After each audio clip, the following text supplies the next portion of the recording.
তো আজকে হচ্ছে 4 ডিসেম্বর 2024। আমাদের বার কাউন্সিল প্রিলিমিনারি ব্যাচের 64তম ক্লাস এবং সুনির্দিষ্ট প্রতিকার আইনের চতুর্থ ক্লাস। আজকে আমরা আলোচনা করব চুক্তির সুনির্দিষ্ট কার্য সম্পাদন। তো গতদিন আমরা ক্লাসে শেষ করেছিলাম যে যখন দুই পক্ষের মধ্যে কোনো চুক্তি সম্পাদিত হয় এবং চুক্তির কোনো পক্ষ যদি চুক্তির শর্ত ভঙ্গ করে, তাহলে ক্ষতিগ্রস্ত পক্ষ 4 ধরনের মামলা দায়ের করতে পারে। যদি সে চুক্তিটা একেবারে অবসান করতে চায় তাহলে চুক্তি রোধের মামলা করবে, যে সম্পর্কে আলোচনা করা হয়েছে সুনির্দিষ্ট প্রতিকার আইনের 35 ধারায়।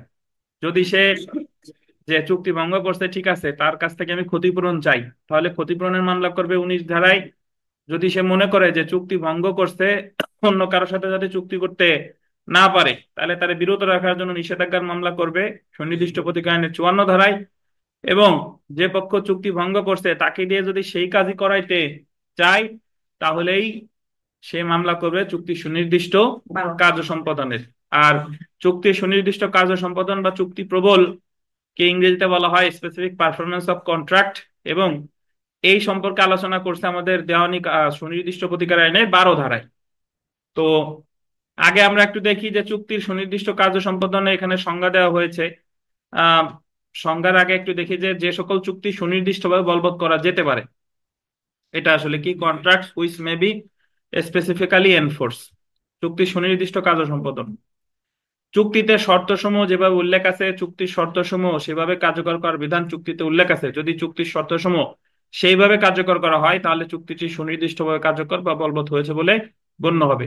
যে ব্যক্তি চুক্তি ভঙ্গ করেছে সেই পক্ষ চুক্তি অনুসারে যে কার্য বা দায়িত্ব পালনে সম্মত হয়েছিল, আদালত সেই পক্ষকে সম্মত দায়িত্ব বা কার্যটি পালন করতে নির্দেশনা দিয়ে চুক্তি সুনির্দিষ্ট কার্য সম্পাদন করাইতে পারে। দুইজনের মধ্যে যদি একটা চুক্তি হয়, একজন জমি বিক্রি করতে চাইছে, একজন কিনতে চাইছে। চুক্তি হওয়ার পরে যে বিক্রি করবে সে বললো আমি আর এক বিক্রি করব না, তাহলে যে কিনবে সে আদালতে মামলা করতে ইওর অনার তাকে বিক্রি করতে বাধ্য করেন। এবং আদালত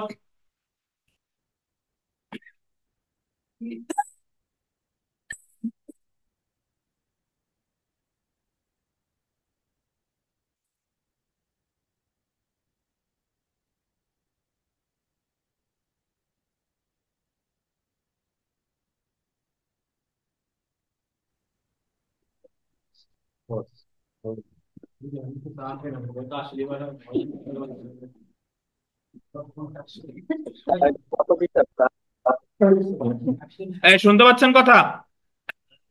হ্যাঁ স্যার। আচ্ছা, ঠিক আছে। এবং আদালত যদি তাকে বিক্রি করতে বাধ্য করে, আদালত বিক্রেতারে বললো যে আপনি চুক্তির শর্ত ভঙ্গ করলে হবে না, আপনাকে অবশ্যই বিক্রি করতে হবে, আদালত যদি তাকে বাধ্য করে, তাহলে সেটাকে বলে চুক্তি সুনির্দিষ্ট কার্য সম্পাদন। এখন এই চুক্তি আপনি যে কোনো মামলা করলেই আদালত বিবাদীরে বাধ্য করতে বাধ্য না। এই এবার কোন স্যার বইয়ের মামলা, কত পৃষ্ঠা স্যার? কোন মামলায় এটা 12 ধারা বের করেন। কোন মামলায় কত পৃষ্ঠা একটু খুঁজে বের করেন। 12 কথা ক্লাস করার মধ্যে কথা বলবেন না, দরকার হলে একটা কথা জিজ্ঞেস করলে ওই বলতেছিলাম এটা মাথা থেকে চলে যায়। দেখেন, যারা জয়েন করবেন তাদেরও বলে দিই প্রতিবার এসে সালাম দেওয়ার দরকার নাই, চুপ করে জয়েন করবেন, যখন কথা শেষ হয়ে যাবে তখন সালাম দিবেন, সমস্যা নাই। দেখেন, তো এটা হচ্ছে যে বলতেছিলাম যে সকল ক্ষেত্রে কিন্তু আপনি মামলা করলেই বিক্রেতারে বাধ্য, বিক্রেতা বলেন বা বিবাদীরে বাধ্য করবে না। এখন কোন কোন ক্ষেত্রে কোন চুক্তিটা বলবৎযোগ্য, মানে এই ক্রাইটেরিয়া বাদী যদি এই শর্ত পূরণ করে তাহলে বিবাদীরে বাধ্য করবে, তো সেই সম্পর্কে বলা হয়েছিল আমাদের সুনির্দিষ্ট প্রতিকার আইনের 12 ধারায়। তো 12 ধারায় মোট 4টা ক্ষেত্র আছে, 4টা ক্ষেত্র আমরা পড়বো। তার আগে একটু পড়ি, দেখেন। চুক্তির কোনো পক্ষ চুক্তি ভঙ্গ করলে অপরপক্ষ ক্ষতিপূরণ এবং চুক্তি সুনির্দিষ্ট কার্য সম্পাদন উভয় ধরনের প্রতিকার পেতে পারে। মানে যে মামলা করছে তারে আদালত অপরপক্ষরে বলবে যে তুমি তো জমি বিক্রি করবাই, সেই সাথে সাথে এতদিন যে তাল বাহানা করছো, এতদিন যে ঘুরাইছো, তুমি বাদীরে কি দিবা? ক্ষতিপূরণও দিবা। তার মানে এই মামলায় চুক্তি ওই বিবাদী কাজ করার সাথে সাথে সে ক্ষতিপূরণও তারে দেওয়ার জন্য আদালত তাকে বাধ্য করতে পারে। এই ক্ষেত্রে ক্ষতিপূরণ হলো গোল্ডেন বিকল্প প্রতিকার, সাবস্টিটিউশনাল রেমেডি। আর আমি যা চাইছি সেটা যদি আমার দেয়, সেটা গেল কি সুনির্দিষ্ট প্রতিকার। এবং চুক্তি সুনির্দিষ্ট কার্য সম্পাদন হলো আন্ডারলাইন করেন সুনির্দিষ্ট প্রতিকার। চুক্তি ভঙ্গের জন্য ক্ষতিপূরণ এবং চুক্তির সুনির্দিষ্ট কার্য সম্পাদন উভয় ধরনের প্রতিকার থাকলেও চুক্তি ভঙ্গের জন্য সাধারণত যে প্রতিকারটি পাওয়া যায় তা হলো ক্ষতিপূরণ বা আর্থিক ক্ষতিপূরণ। কিন্তু যে ক্ষেত্রে চুক্তি ভঙ্গের জন্য ক্ষতিপূরণ পাওয়া যায় না বা পর্যাপ্ত হয় না, সেই ক্ষেত্রে আদালত চুক্তির সুনির্দিষ্ট কার্য সম্পাদন প্রতিকার মঞ্জুর করতে পারে। এটার মেইন থিম যেটা, সেটা হলো যখন কোনো দুই পক্ষের মধ্যে চুক্তি হয়, কেউ যখন ভঙ্গ করে, আপনি মামলা করলে সবচেয়ে বেশি পাওয়ার যে সম্ভাবনা সেটা হলো ক্ষতিপূরণ। কিছু প্রেক্ষাপট, যে কিছু শর্ত যদি আপনি পূরণ করতে পারেন, তাহলে আপনার ক্ষতিপূরণের সাথে সাথে বা ক্ষতিপূরণ দেখ বা না দেখ, আপনি যা চাচ্ছেন তা করার জন্য প্রতিপক্ষের বাধ্য করতে পারে। কিন্তু এই তার প্রতিপক্ষের বাধ্য সব ক্ষেত্রে কিন্তু করবে না। দেখেন, অর্থাৎ চুক্তি ভঙ্গের জন্য সাধারণত ক্ষতিপূরণের প্রতিকার পাওয়া যায় এবং শুধুমাত্র কিছু ব্যতিক্রম ক্ষেত্রে আদালত চুক্তি সুনির্দিষ্ট কার্য সম্পাদনের প্রতিকার দিতে পারে। কোন কোন ব্যতিক্রম শর্তে আদালত চুক্তি সুনির্দিষ্ট কার্য সম্পাদনের প্রতিকার মঞ্জুর করতে পারে তার সুনির্দিষ্ট প্রতিকার আইনের 12 ধারায় উল্লেখ করা হয়েছে। এখন আমরা পড়বো 12 ধারা। এই 12 ধারায় দেখেন যে যে সকল চুক্তি সুনির্দিষ্টভাবে কার্যকর করা যেতে পারে, আন্ডারলাইন করেন, যে সকল চুক্তি সুনির্দিষ্টভাবে কার্যকর করা যেতে পারে, cases in which specific performance of A contract enforceable. মানে আপনি কোন ধরনের মামলা যদি করেন বা যে সকল চুক্তির ক্ষেত্রে আদালত অপর পক্ষরে ওই বলবে যে তুমি অবশ্যই কাজটা করতে বাধ্য। চুক্তির দেখেন সুনির্দিষ্ট প্রতিকায়নের 12 ধারা অনুযায়ী আদালত বলতেন 4টা ক্ষেত্রে চুক্তির সুনির্দিষ্ট বলবৎকরণের আদেশ দিতে পারে। কয়টা ক্ষেত্রে? 4টা ক্ষেত্রে চুক্তির সুনির্দিষ্ট বলবৎকরণের আদেশ মঞ্জুর করা যেতে পারে। 1 নম্বর দেখেন ক, যেটা যখন সম্মতিযুক্ত কার্য সম্পাদন আন্ডারলাইন করেন পুরোপুরি বা আংশিক একটি ওসি বা জিম্মার অন্তর্ভুক্ত। ওসি বা জিম্মার অন্তর্ভুক্ত, জিম্মা দিয়ে বোঝাই, ধরেন এই আপনি বিদেশে যাওয়ার আগে আপনার কিছু আসবাবপত্র আপনি আপনার প্রতিবেশীর কাছে রেখে গেছেন, যে আমি বিদেশে কয়েক মাস থাকবো, এই আসবাবপত্র গুলো আপনি রাখেন, আমি যখন বিদেশ থেকে ফেরত আসব আপনার এই নির্দিষ্ট একটা ফি দিয়ে আমি আসবাবপত্র গুলো কি বুঝে নিব। কিন্তু যখন তিনি দেখলেন যে, মনে করেন যে উনি দেশ থেকে আসছে, বিদেশ থেকে আসছে, দেখা গেল যে আসবাবপত্রগুলো উনি কি করে ফেলছে, বিক্রি করে ফেলছে। কিন্তু উনি ছিলেন ওই আসবাবপত্রগুলোর কি জিম্মাদার, জিম্মাদার। এখন আমি আদালতে গিয়ে মামলা করে দিলাম যে ইওর অনার, আমি আসবাবপত্র রেখে গেছিলাম, তিনি ছিলেন আমার জিম্মাদার, আমি আসবাবপত্রগুলোই চাই। এবং এই ক্ষেত্রে আদালত ওই প্রতিবেশীর অর্ডার দেবে যে তোমার কাছে যে আসবাবপত্রগুলো রাখছিল তুমি ওই আসবাবপত্রগুলোই কি ফেরত দিবা। এবং ফেরত তো দিবাই, আদালত যদি মনে করে যে ফেরত দেওয়ার সাথে সাথে তুমি এক্সট্রা কি দিবা, ক্ষতিপূরণও দিবা। এবং এই ক্ষেত্রে আমার কার্য সম্পাদনের ডিক্রি পাওয়ার সম্ভাবনা বেড়ে যায়। কেন বেড়ে যায়? কারণ আমি 12 ক যে শর্তটা আছে সেই শর্তটা পূরণ করছি। মানে এই জায়গা যে বিবাদী সে হচ্ছে আমার সম্পত্তির কি বলেন তো জিম্মাদার। হ্যাঁ, তো যদি সম্মতিযুক্ত কার্য সম্পাদন পুরোপুরি এবং আংশিক একটি ওসি বা জিম্মার অন্তর্ভুক্ত হয়। 2 নম্বর দেখেন, যখন সম্মতিযুক্ত কার্য সম্পাদন না করলে যে প্রকৃতির ক্ষতি হবে তার পরিমাণ নির্ণয়ের কোনো মানদণ্ড না থাকলে, no standard for ascertaining actual damage.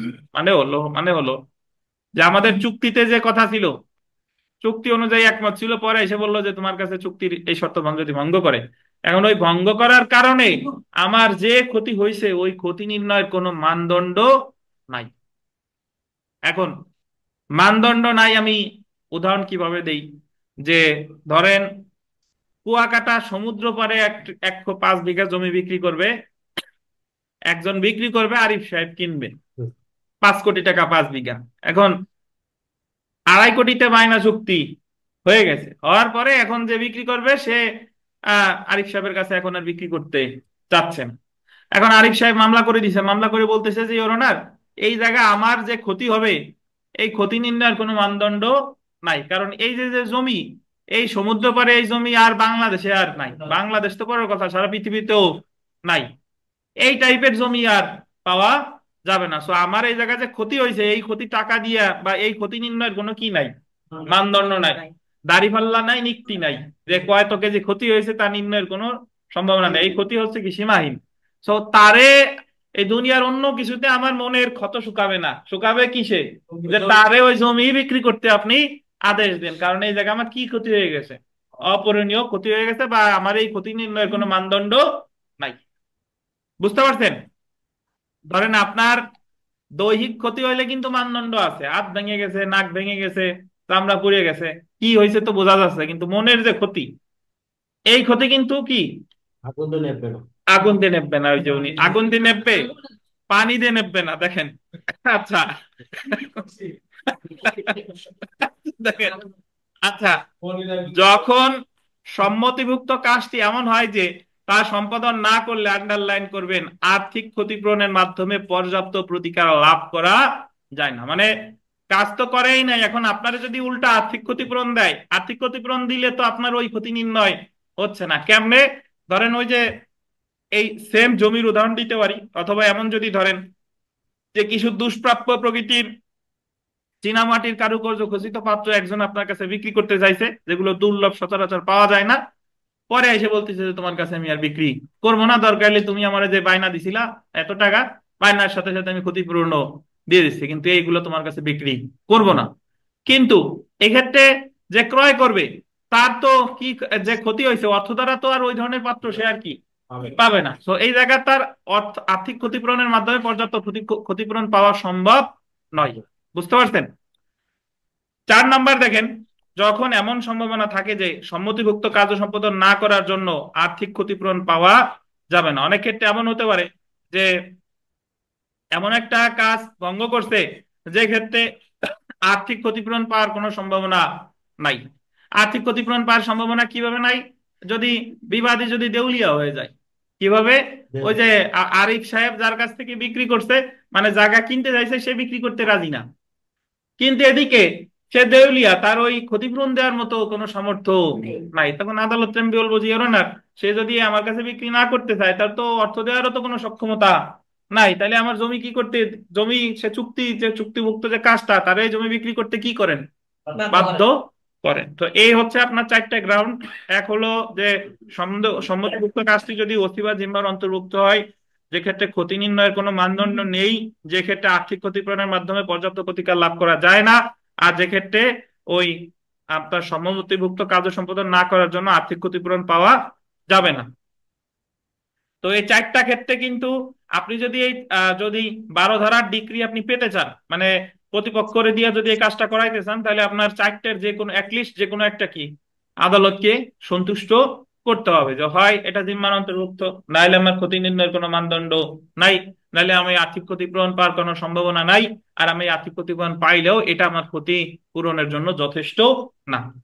এখন আমরা এই 12 ধারার ব্যাখ্যায় বলে দিছে যে তাহলে কোন বিষয়গুলো মানে অর্থ দ্বারা ক্ষতিপূরণ, ক্ষতি নির্ণয়ের কোনো মানদণ্ড নাই, বা কোন বিষয়গুলোর ক্ষেত্রে যে টাকা দিলেও সেটা ক্ষতিপূরণ পূরণ করা সম্ভব না, ক্ষতিপূরণ করা সম্ভব না, এই বিষয়গুলো ব্যাখ্যা আবার দিয়ে দিছে। সেইটা একটু দেখি, যে কোন চুক্তি সুনির্দিষ্টভাবে বলবৎযোগ্য কিনা তা নির্ধারণ করার ক্ষেত্রে 3টি বিষয় বিবেচনায় নিতে হবে। এক, চুক্তির বিষয়বস্তু ট্রাস্ট কিনা, চুক্তি ভঙ্গের জন্য ক্ষতিপূরণ বা আর্থিক ক্ষতিপূরণ পাওয়া যাবে কিনা বা পর্যাপ্ত হবে কিনা। 3 নাম্বার হলো চুক্তির বিষয়বস্তু, আন্ডারলাইন করেন, স্থাবর সম্পত্তি কিনা। দেখুন একটু পড়ি। খ, গ এবং ঘ অনুচ্ছেদ অনুযায়ী বলা যায়, চুক্তি ভঙ্গের জন্য ক্ষতিপূরণ নির্ণয়ের কোনো মানদণ্ড না থাকলে, বা পর্যাপ্ত আর্থিক ক্ষতিপূরণ না থাকলে, বা আর্থিক ক্ষতিপূরণ পাওয়া না গেলে আদালত চুক্তি সুনির্দিষ্ট কাজ ও সম্পাদনের প্রতিকার মঞ্জুর করতে পারে। বিপরীতভাবে বলা যায়, আর্থিক ক্ষতিপূরণ পর্যাপ্ত হলে বা নির্ণয় করা গেলে বা পাওয়া গেলে আদালত চুক্তি সুনির্দিষ্ট কাজ ও সম্পাদনের প্রতিকার দিবে না, বরং ক্ষতিপূরণ ক্ষতিপূরণ প্রতিকার দিবে। এখন প্রশ্ন হলো, আদালত কিভাবে বুঝতে পারবে কোন চুক্তি ভঙ্গের জন্য আর্থিক ক্ষতিপূরণ পর্যাপ্ত হবে আর কোন চুক্তি ভঙ্গের জন্য আর্থিক ক্ষতিপূরণ পর্যাপ্ত হবে না? একটু যদি পড়ি, দেখেন যে চুক্তি ভঙ্গের জন্য আর্থিক ক্ষতিপূরণ পর্যাপ্ত হবে কি হবে না তা নির্ণয়ের পদ্ধতি সুনির্দিষ্ট প্রতিকার আইন 1877-এর 12 ধারার ব্যাখ্যায় বলা হয়েছে, যদি না বা যতক্ষণ পর্যন্ত ভিন্ন কিছু প্রমাণিত হয়, ততক্ষণ পর্যন্ত আদালত অবশ্যই অনুমান করবে যে, এই লাইনটা আন্ডারলাইন করেন, কি পান না আপনারা? এই রুবেল নাই? দেখেন ব্যাখ্যা আছে, দেখেন। স্থাবর সম্পত্তি হস্তান্তরের চুক্তি ভঙ্গের পর্যাপ্ত প্রতিকার আন্ডারলাইন করবেন, আর্থিক ক্ষতিপূরণ প্রদানের মাধ্যমে দেওয়া সম্ভব না। তার আগে স্থাবর সম্পত্তিটা বললেন। আচ্ছা, না সবই আছে, না থাকলে আমার কথা শুনেন। বলতেছে যে কোন ধরনের সম্পত্তির চুক্তির প্রতিকার অর্থ দিয়ে দেওয়া সম্ভব না? কোন ধরনের? স্থাবর সম্পত্তি। স্থাবর সম্পত্তি কি? এই যে জায়গা জমি বিল্ডিং এইগুলা হচ্ছে কি স্থাবর সম্পত্তি। তাই যদি কোনো চুক্তি হয় স্থাবর সম্পত্তির বেচা কিনা, দান, উইল, লিজ, তাহলে এইগুলো যদি কেউ ভঙ্গ করে তাহলে এটা কি দিয়ে পূরণ করা সম্ভব না? আর্থিক এটা নির্ণয় করা সম্ভব না, বা আর্থিক ক্ষতিপূরণ দিয়ে প্রদান করা সম্ভব না। এবং অস্থাবর সম্পত্তি হস্তান্তরের চুক্তি ভঙ্গের প্রতিকার এভাবে করা যায়। কিন্তু যদি সেটা কি হয়, অস্থাবর সম্পত্তি হয়, তাহলে অর্থ দ্বারা ক্ষতিপূরণ দেওয়া সম্ভব। যেরকম আপনি অস্থাবর সম্পত্তি ধরেন 20টা মোবাইল কিনতে চাইছেন, 20টা মোবাইল কিনতে চাইছেন, একজন 20টা মোবাইল পাস বলতেছে যে আমি আর এখন বিক্রি করতে পারবো না। এখন মামলা করে দিচ্ছেন যে রনার তারা 20টা মোবাইল বিক্রি করতে বলেন। এখন আদালত দেখলো যে 20টা মোবাইল যে কোনো জায়গায় পাওয়া সম্ভব, তখন আদালত বলবে যে ঠিক আছে বিক্রেতা, তোমার 20টা মোবাইল বিক্রি করার দরকার নাই, তুমি কি দিয়ে দাও 20টা মোবাইলের যে টাকা আর এতদিন যে ঘুরাইছো কি দিয়ে দাও, ক্ষতিপূরণ দিয়ে দাও। কারণ এই মোবাইল হচ্ছে কি সম্পত্তি? অস্থাবর সম্পত্তি। এই ক্ষেত্রে ক্ষতিপূরণের মাধ্যমে ক্ষতি নির্ণয় করা সম্ভব। বুঝতে পারছেন? কিন্তু যদি স্থাবর সম্পত্তি হতো তাহলে আমাদের 12 ধারার ব্যাখ্যায় দিয়েই দিছে যে স্থাবর সম্পত্তি রিলেটেড চুক্তি অর্থ দ্বারা ক্ষতি নির্ণয় করা সম্ভব না। কিন্তু কোন ধরনের সম্পত্তি অর্থ দ্বারা ক্ষতি নির্ণয় করা সম্ভব? অস্থাবর। এতটুকু মনে রাখলেই হবে।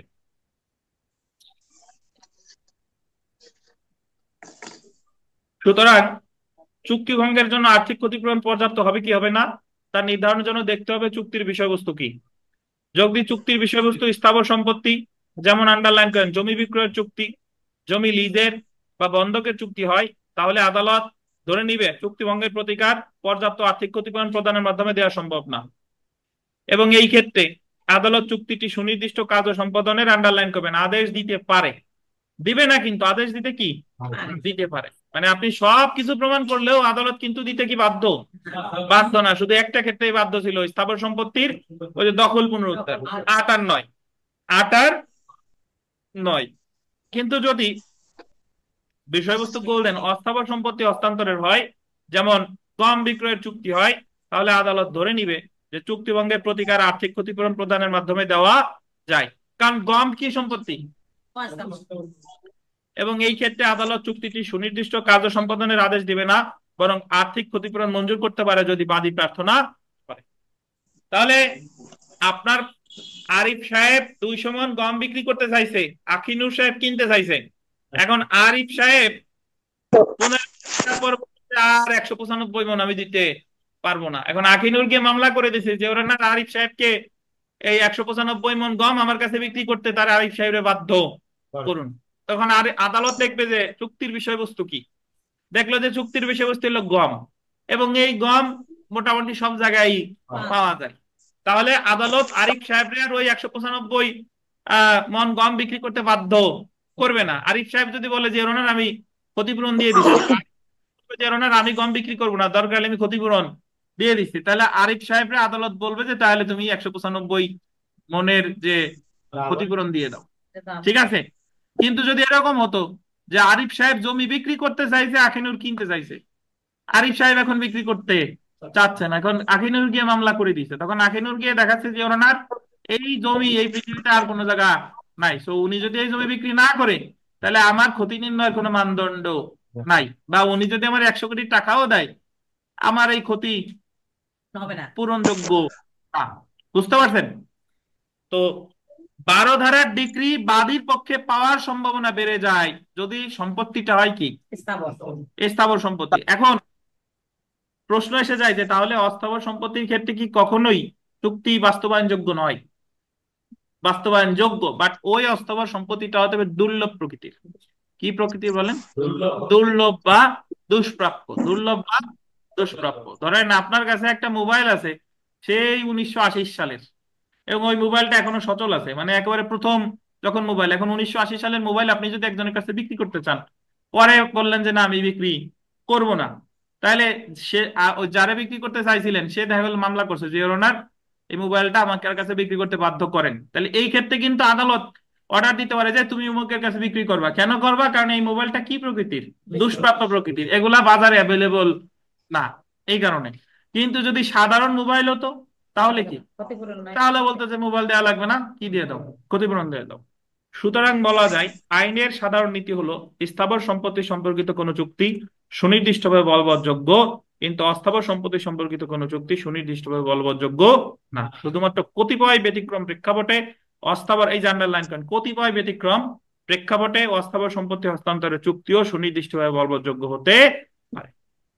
যদি অস্থাবর সম্পত্তি হয়, দুষ্প্রাপ্য প্রকৃতি হয়, স্বতন্ত্র প্রকৃতির হয়, সচরাচর ওই সম্পত্তি কি পাওয়া যায় না, তাহলে সেই ক্ষেত্রে আদালত অস্থাবর সম্পত্তির ক্ষেত্রেও চুক্তি সুনির্দিষ্ট কার্য সম্পাদন বলবৎ করতে পারে। তো আমরা নামাজ শেষে বাকিটা মাত্র শুরু করলাম, তো নামাজ শেষে পড়বো ইনশাল্লাহ। একটু নামাজের বিরতি। ধন্যবাদ।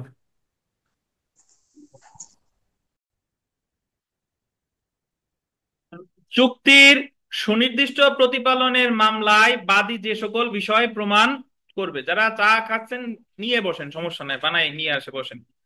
চুক্তির সুনির্দিষ্ট কার্য সম্পাদনের প্রতিকার মঞ্জুর করা বা না করা আদালতের, আন্ডারলাইন করবেন, বিবেচনামূলক ক্ষমতা বা ডিসক্রিশনারি পাওয়ার, অর্থাৎ এটা আদালতের সন্তুষ্টির উপর নির্ভর করে। তাই চুক্তির সুনির্দিষ্ট কার্য সম্পাদনের মকদ্দমায় বাদী আদালতকে সন্তুষ্ট করবে যে চুক্তিটি, আন্ডারলাইন করবেন, চুক্তি আইন অনুযায়ী একটা বৈধ চুক্তি, ভ্যালিড কন্ট্রাক্ট। কারণ আমরা সুনির্দিষ্ট প্রতিকার আইনের 4 ধারা অনুসারে আমরা জানি যে আপনি যদি চুক্তি আইন অনুযায়ী কোনো চুক্তি না হয় তাহলে সেই বিষয়ে সুনির্দিষ্ট প্রতিকার কি মঞ্জুর করবে না।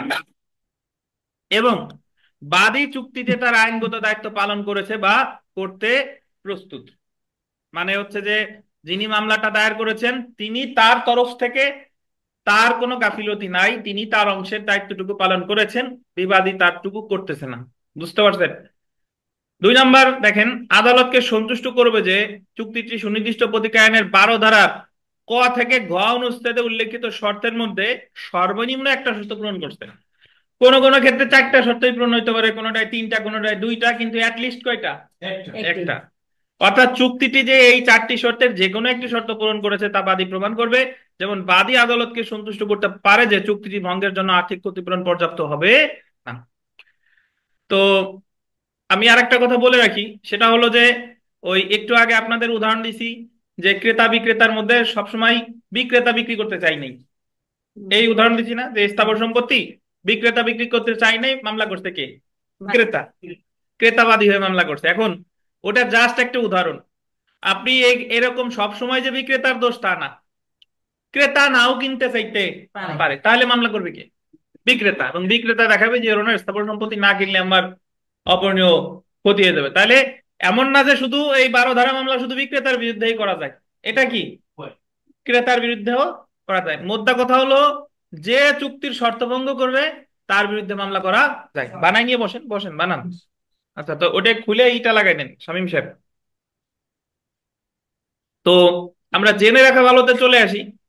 জেনে রাখা ভালো যে যে সকল ক্ষেত্রে চুক্তি সুনির্দিষ্ট কার্য সম্পাদন করা যায় সেটা 12 ধারা, এবং যে সকল ক্ষেত্রে চুক্তি সুনির্দিষ্টভাবে বলবৎযোগ্য না সেটা 21 ধারায় বিধান করা হয়েছে। অর্থাৎ কোন কোন চুক্তিগুলো ক্ষেত্রে বাস্তবায়ন যোগ্য 12 ধারায় বলছে কয়টা? 4টা ক্ষেত্র না? 4টা ক্ষেত্র। আর কোন কোন ক্ষেত্রে এটা বিবাদী প্রমাণ করবে যে ওনার আপনি এই জায়গায় আমারে বাস্তবায়নের অর্ডার দিতে পারেন না, কারণ আমার 21 ধারায় 8টা গ্রাউন্ড আছে, একটু পরেই যাব, যে 8টার যে কোনো একটাই পড়ে। তো 8টার ভিতরে কি কি আছে আমরা তো বিস্তারিত পড়বো। উদাহরণস্বরূপ যদি বলি, 21 ধারায় বলছে যে যদি চুক্তিটার যে ভঙ্গ করছে এটা যদি অর্থ দ্বারা ক্ষতি পূরণযোগ্য হয় তাহলে তো আর 12 ধারার ডিগ্রি দিবে না। বা যদি কোনো চুক্তি মানে আপনার এতই সূক্ষ্ম জটিল যে কি শর্ত আছে এটা নির্ণয় করা আদালত পারতেছে না। বা যদি কোনো চুক্তি মানে যদি কোনো ট্রাস্টি তার ক্ষমতা বহির্ভূত কোনো চুক্তি করে, বা যদি কোনো চুক্তি সম্পাদন করতে হলে একটানা 3 বছরের বেশি কাজ করে যেতে হবে, এই ধরনের কতগুলো আছে 21 ধারায়, আমরা বিস্তারিত পড়বো, সমস্যা নাই। তো বাদী প্রমাণ করবে, বাদী যেহেতু ডিক্রিটা চাচ্ছে বাদী প্রমাণ করবে 12 ধারার গ্রাউন্ড। আর যে কার্য করতে চাচ্ছে না বিবাদী প্রমাণ করবে কোন ধারার গ্রাউন্ড? 21 ধারা। বুঝতে পারছেন? আর একটা কথা বলিনি, যে 21 ধারায় কখনো মামলা করা যায় না। মামলা করতে হয় কত ধারায়? 12 ধারায়। তো সুনির্দিষ্ট প্রতিকার আইনের 12 ধারায় আদালত 4টা ক্ষেত্রে চুক্তি সুনির্দিষ্ট বলবৎকরণের আদেশ দিতে পারে। স্থাবর সম্পত্তি ইমুভেবল প্রপার্টি হস্তান্তরের চুক্তিভঙ্গের প্রতিকার পর্যাপ্ত আর্থিক ক্ষতিপূরণ প্রদানের মাধ্যমে দেওয়া সম্ভব না। স্থাবর সম্পত্তিটা আর্থিক ক্ষতিপূরণের মাধ্যমে দেওয়া সম্ভব না, এবং অস্থাবর সম্পত্তি হস্তান্তরের চুক্তিভঙ্গের প্রতিকার আর্থিক ক্ষতিপূরণ প্রদানের মাধ্যমে দেওয়া যায়। আইনের সাধারণ নীতি হলো স্থাবর সম্পত্তি সম্পর্কিত কোনো চুক্তি সুনির্দিষ্টভাবে বলবৎযোগ্য, কিন্তু অস্থাবর সম্পত্তি সম্পর্কিত কোনো চুক্তি সুনির্দিষ্টভাবে বলবৎযোগ্য না। এখন প্রশ্ন এসে যায় যে অস্থাবর সম্পত্তির চুক্তি কি কখনোই সুনির্দিষ্ট বলবৎ করা যাবে না? যাবে। এই যে পরের লাইনে আন্ডারলাইন করেন, অস্থাবর সম্পত্তি সম্পর্কিত কোনো চুক্তি সুনির্দিষ্টভাবে বলবৎযোগ্য না হলেও গোল দিবেন দুষ্প্রাপ্য ও স্বতন্ত্র। কি বলেন? দুষ্প্রাপ্য আর কি স্বতন্ত্র কোন অস্থাবর সম্পত্তি সম্পর্কিত কোনো চুক্তি সুনির্দিষ্টভাবে বলবৎ যোগ্য। তো সুনির্দিষ্ট প্রতিকায়নের 12 ধারায় বলা হয়েছে চুক্তির সুনির্দিষ্ট বলবৎকরণ 22 ধারায়, সরি আন্ডারলাইন 22 ধারায় বলা হয়েছে, নট 12, 22। 22 ধারায় বলা হয়েছে চুক্তির সুনির্দিষ্ট বলবৎকরণ মঞ্জুর করা আদালতের জন্য বিবেচনামূলক এখতিয়ার বা ডিসক্রিশনারি পাওয়ার। এখন 22 ধারায় না বললেও আমরা জানতাম যে সুনির্দিষ্ট প্রতিকার আইনে যত প্রকার প্রতিকার আছে শুধুমাত্র একটা প্রতিকার স্থাবর সম্পত্তির দখল পুনরুদ্ধার দেওয়া বাধ্যতামূলক, আর যত যা আছে সব কি বিবেচনামূলক। তো এখন আমরা কোর্ট ফিতে চলে আসি। দেখেন যে 12 ধারার মামলায় কত টাকা কোর্ট ফি দিতে হবে।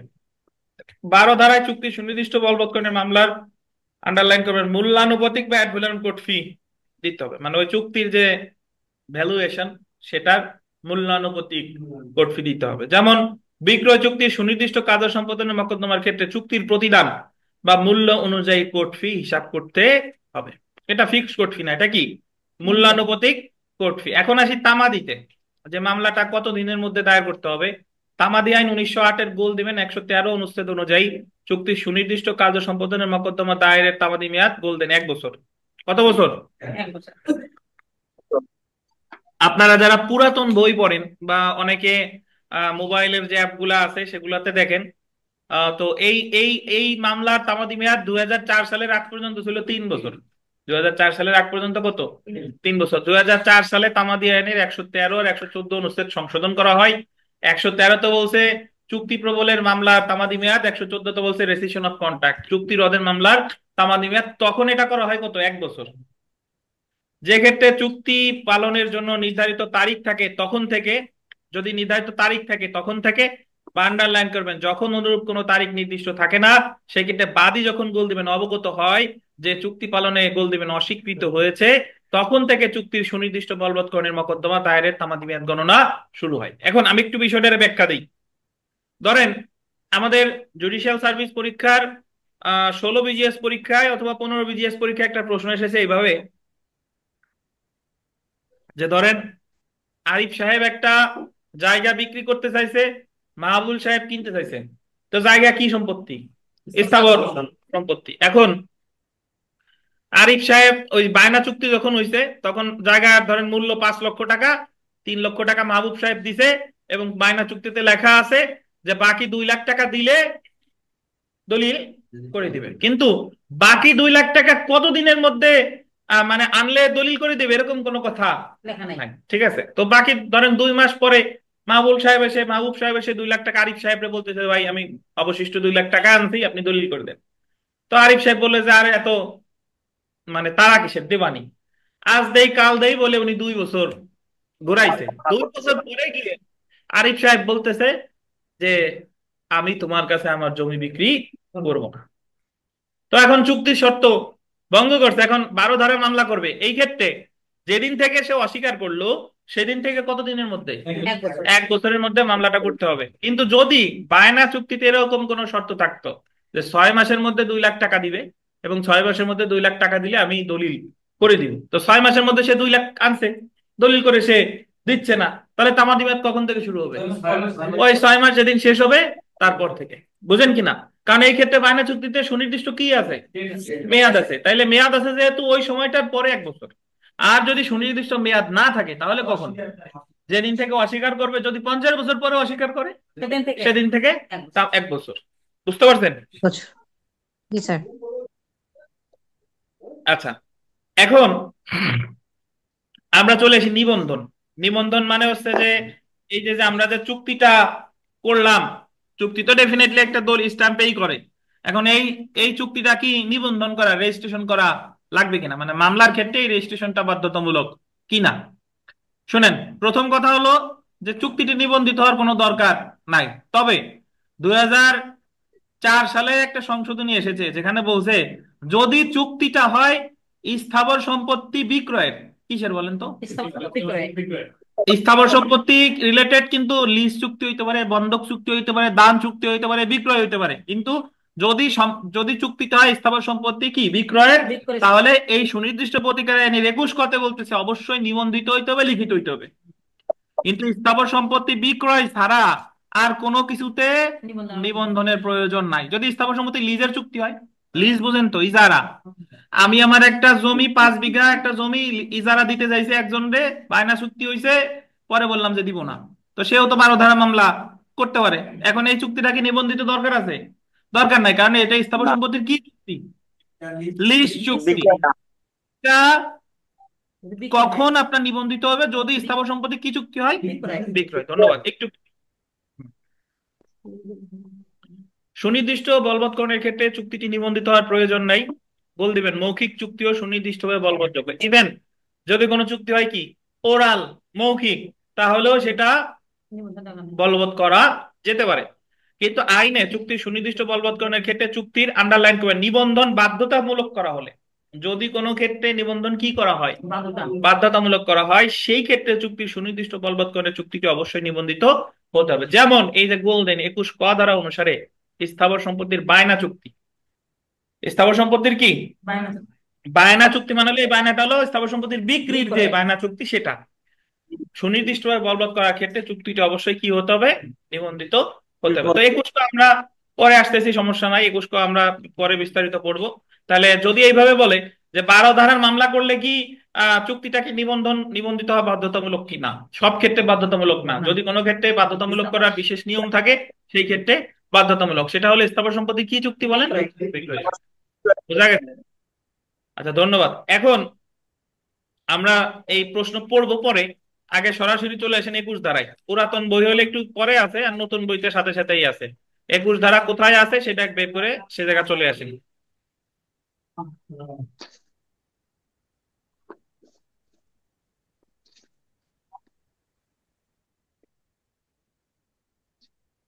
আচ্ছা, আমি বের করছি, দেখেন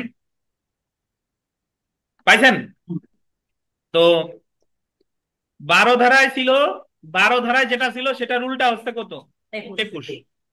এমনকি যদি আপনারা ধারাও দেখেন 1 2, আর এটা কত 2 1, এটা উল্টা, উল্টা। তো এ সকল, দেখেন, যে সকল চুক্তি সুনির্দিষ্টভাবে বলবৎযোগ্য না, আর ওইটা ছিল কি সুনির্দিষ্টভাবে বলবৎ যোগ্য। আচ্ছা, কন্ট্রাক্ট নট স্পেসিফিক্যালি এনফোর্সেবল, যে সকল চুক্তি সুনির্দিষ্টভাবে বলবৎযোগ্য না, তার সুনির্দিষ্ট প্রতিকার আইনের আন্ডারলাইন করেন 21 ধারায় উল্লেখ করা হয়েছে। সুনির্দিষ্ট প্রতিকার আইনের 21 ধারায় গোল দিবেন 8টি ক্ষেত্রে চুক্তি সুনির্দিষ্ট কার্য সম্পাদনের আদেশ দিবে না। দিবে কয়টা ক্ষেত্রে? 12 ধারায় 4টা, 21 ধারায় কয়টা? 8টা। তো দেখেন, আমরা প্রথম যেটা, সেটা যদি এইভাবে দেখি, 1 নং যেটা আছে, যে চুক্তির, দেখেন, যে চুক্তির কার্য সম্পাদন না করলে আর্থিক ক্ষতিপূরণ দ্বারা পর্যাপ্ত প্রতিকার হয়। মানে আমি ধরেন আমি 50 মণ গম বিক্রি করতে চাইছিলাম, পরে যার কাছে বিক্রি করতে চাইছিলাম বললাম যে ভাই তোমার গম বিক্রি করব না, এখন সে গিয়ে মামলা করে দিছে যে ওনার অমুককে বলেন আমার কাছে গম বিক্রি করতে বাধ্য করার জন্য। তখন আমি আদালতে বললাম যে ওনার এই গমের যে ক্ষতিপূরণ, এটা অর্থ দ্বারা পর্যাপ্ত প্রতিকার হয়, কারণ এই গমের বাজারে কোনো অভাব নাই। তো আমি তার কাছে গম বিক্রি করব না, আমি কি দিয়ে দিচ্ছি, ক্ষতিপূরণ দিয়ে দিচ্ছি। বুঝতে পারছেন? তাহলে যে চুক্তির কার্য সম্পাদন না করলে আর্থিক ক্ষতিপূরণ দ্বারা কি হয়, পর্যাপ্ত প্রতিকার হয়। কিন্তু এটা যদি স্থাবর সম্পত্তি হইতো তাহলে অর্থ দ্বারা পর্যাপ্ত প্রতিকার কি বলেন, হতো না। বুঝতে পারছেন? আচ্ছা, দেখেন, আদালত চুক্তি সুনির্দিষ্ট কার্য সম্পাদনের আদেশ দিবে না, আন্ডারলাইন করবেন সূক্ষ্ম এবং সূক্ষ্ম বা অসংখ্য বিবরণের সমষ্টি এমন চুক্তি। যে চুক্তি মনে করেন যে এমন সূক্ষ্ম এবং অসংখ্য বিবরণ, বিস্তারিত বহু বিবরণ দেওয়া, এখন এটা কোনটা কে করবে না না করবে এরকম কোন কুল কিনারা আদালত চুক্তি পড়া পাচ্ছে না। তা যদি কোনো চুক্তি সূক্ষ্ম এবং অসংখ্য বিবরণের সমষ্টি এমন হয়, তাহলে সেই ধরনের চুক্তি আদালত বলবতের কি দিবে না, আদেশ দিবে না। ধরেন আমি একটা উদাহরণ যদি এইভাবে দেই, যে যখন আমাদের বাংলাদেশ সরকার পদ্মা সেতুর কাজ হাতে নাই, তো পদ্মা সেতু কিন্তু শুধু পদ্মা সেতু না, পদ্মা সেতুর সাথে পদ্মা সেতুর নিচে রেল ব্রিজ আছে, তারপরে ওই আপনার সংযোগ সড়ক আছে, তারপরে ওই যে আবার বিভিন্ন অনেক কর্মকাণ্ড আছে। এখন ধরেন চীনের একটা কোম্পানি সে বললো যে আমরা পদ্মা সেতু তৈরি করে দিব, আমরা ওই রেল রেল লাইন তৈরি করে দিব, আমরা রাস্তা তৈরি করবো, মোটামুটি যা আছে সব একসাথে চুক্তিবদ্ধ চুক্তিবদ্ধ হয়েছে। তো পরবর্তীতে তারা এসে বলল যে আমরা পদ্মা সেতু করতে পারবো না। ঠিক আছে, তো বাংলাদেশ সরকার ধরেন তাদের বিরুদ্ধে যদি 12 ধারার মামলা করে যে তারে দিয়েই আমরা পদ্মা সেতু করাইতে চাই, তো তখন যে চীনা যে কোম্পানি তারা কি ডিফেন্স দেখাবে? তারা দেখাবে যে ওনার যে এই চুক্তি হলো অসংখ্য বা সূক্ষ্ম বিবরণের সমষ্টিযুক্ত চুক্তি, সো এই কারণে আমরা দরকার হলে ক্ষতিপূরণ দিয়ে দিচ্ছি, কিন্তু আমরা এই কাজ করতে পারবো না। বা আমাদের এই 21 ধারায় আছে যে যদি কোনো চুক্তি সূক্ষ্ম বা অসংখ্য বিবরণের সমষ্টি হয়, তাহলে সেই চুক্তির ক্ষেত্রে আদালত সুনির্দিষ্টভাবে বলবৎ করার কোনো আদেশ দিবেন না। তারপরটা দেখেন, যে চুক্তির সম্পাদন পক্ষসমূহের গোল দিবেন ব্যক্তিগত যোগ্যতার উপর নির্ভর করে, বা গোল দিবেন ইচ্ছার উপর নির্ভর করে। ব্যক্তিগত যোগ্যতা বা ইচ্ছা, ভলিশন বলছে, ব্যক্তিগত যোগ্যতা সাধারণত এটা সবচেয়ে বেশি হয় এইভাবে, মানে ভালো উদাহরণ দেওয়া যায়। ধরেন আমাদের নায়ক শাকিব খান সিনেমা করার জন্য চুক্তিবদ্ধ হলো, কিন্তু টাকা পয়সা নিল, পরিচালকের সাথে কথাবার্তাও হয়েছে, 1 বছর পরে এসে বললো যে আপনার সিনেমা আমি করব না।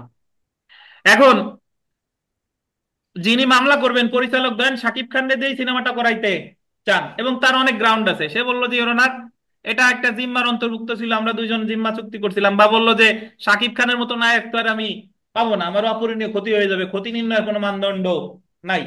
কিন্তু শাকিব খান দেখাবে যে ওনার আপনি 21-এর ক্ষয়ের 2টা দেখতে মর্জি হয়, যে এই চুক্তিটা হলো কি নির্ভর, ব্যক্তিগত যোগ্যতা নির্ভর বা ইচ্ছার উপর। তো যদি কোনো চুক্তি যেহেতু অভিনয় একটা কি যোগ্যতা, ব্যক্তিগত যোগ্যতা, সো আপনি এই জায়গায় আমারে বাধ্য করতে পারবেন না, তাহলে 21-এর 2-এর ভায়োলেশন হবে। বুঝতে পারছেন? তাহলে ব্যক্তিগত যোগ্যতার উপর যদি কোনো চুক্তি করা হয়, ওই ওই ব্যক্তিকে ওই ক্ষেত্রে কি বাধ্য করা যাবে না।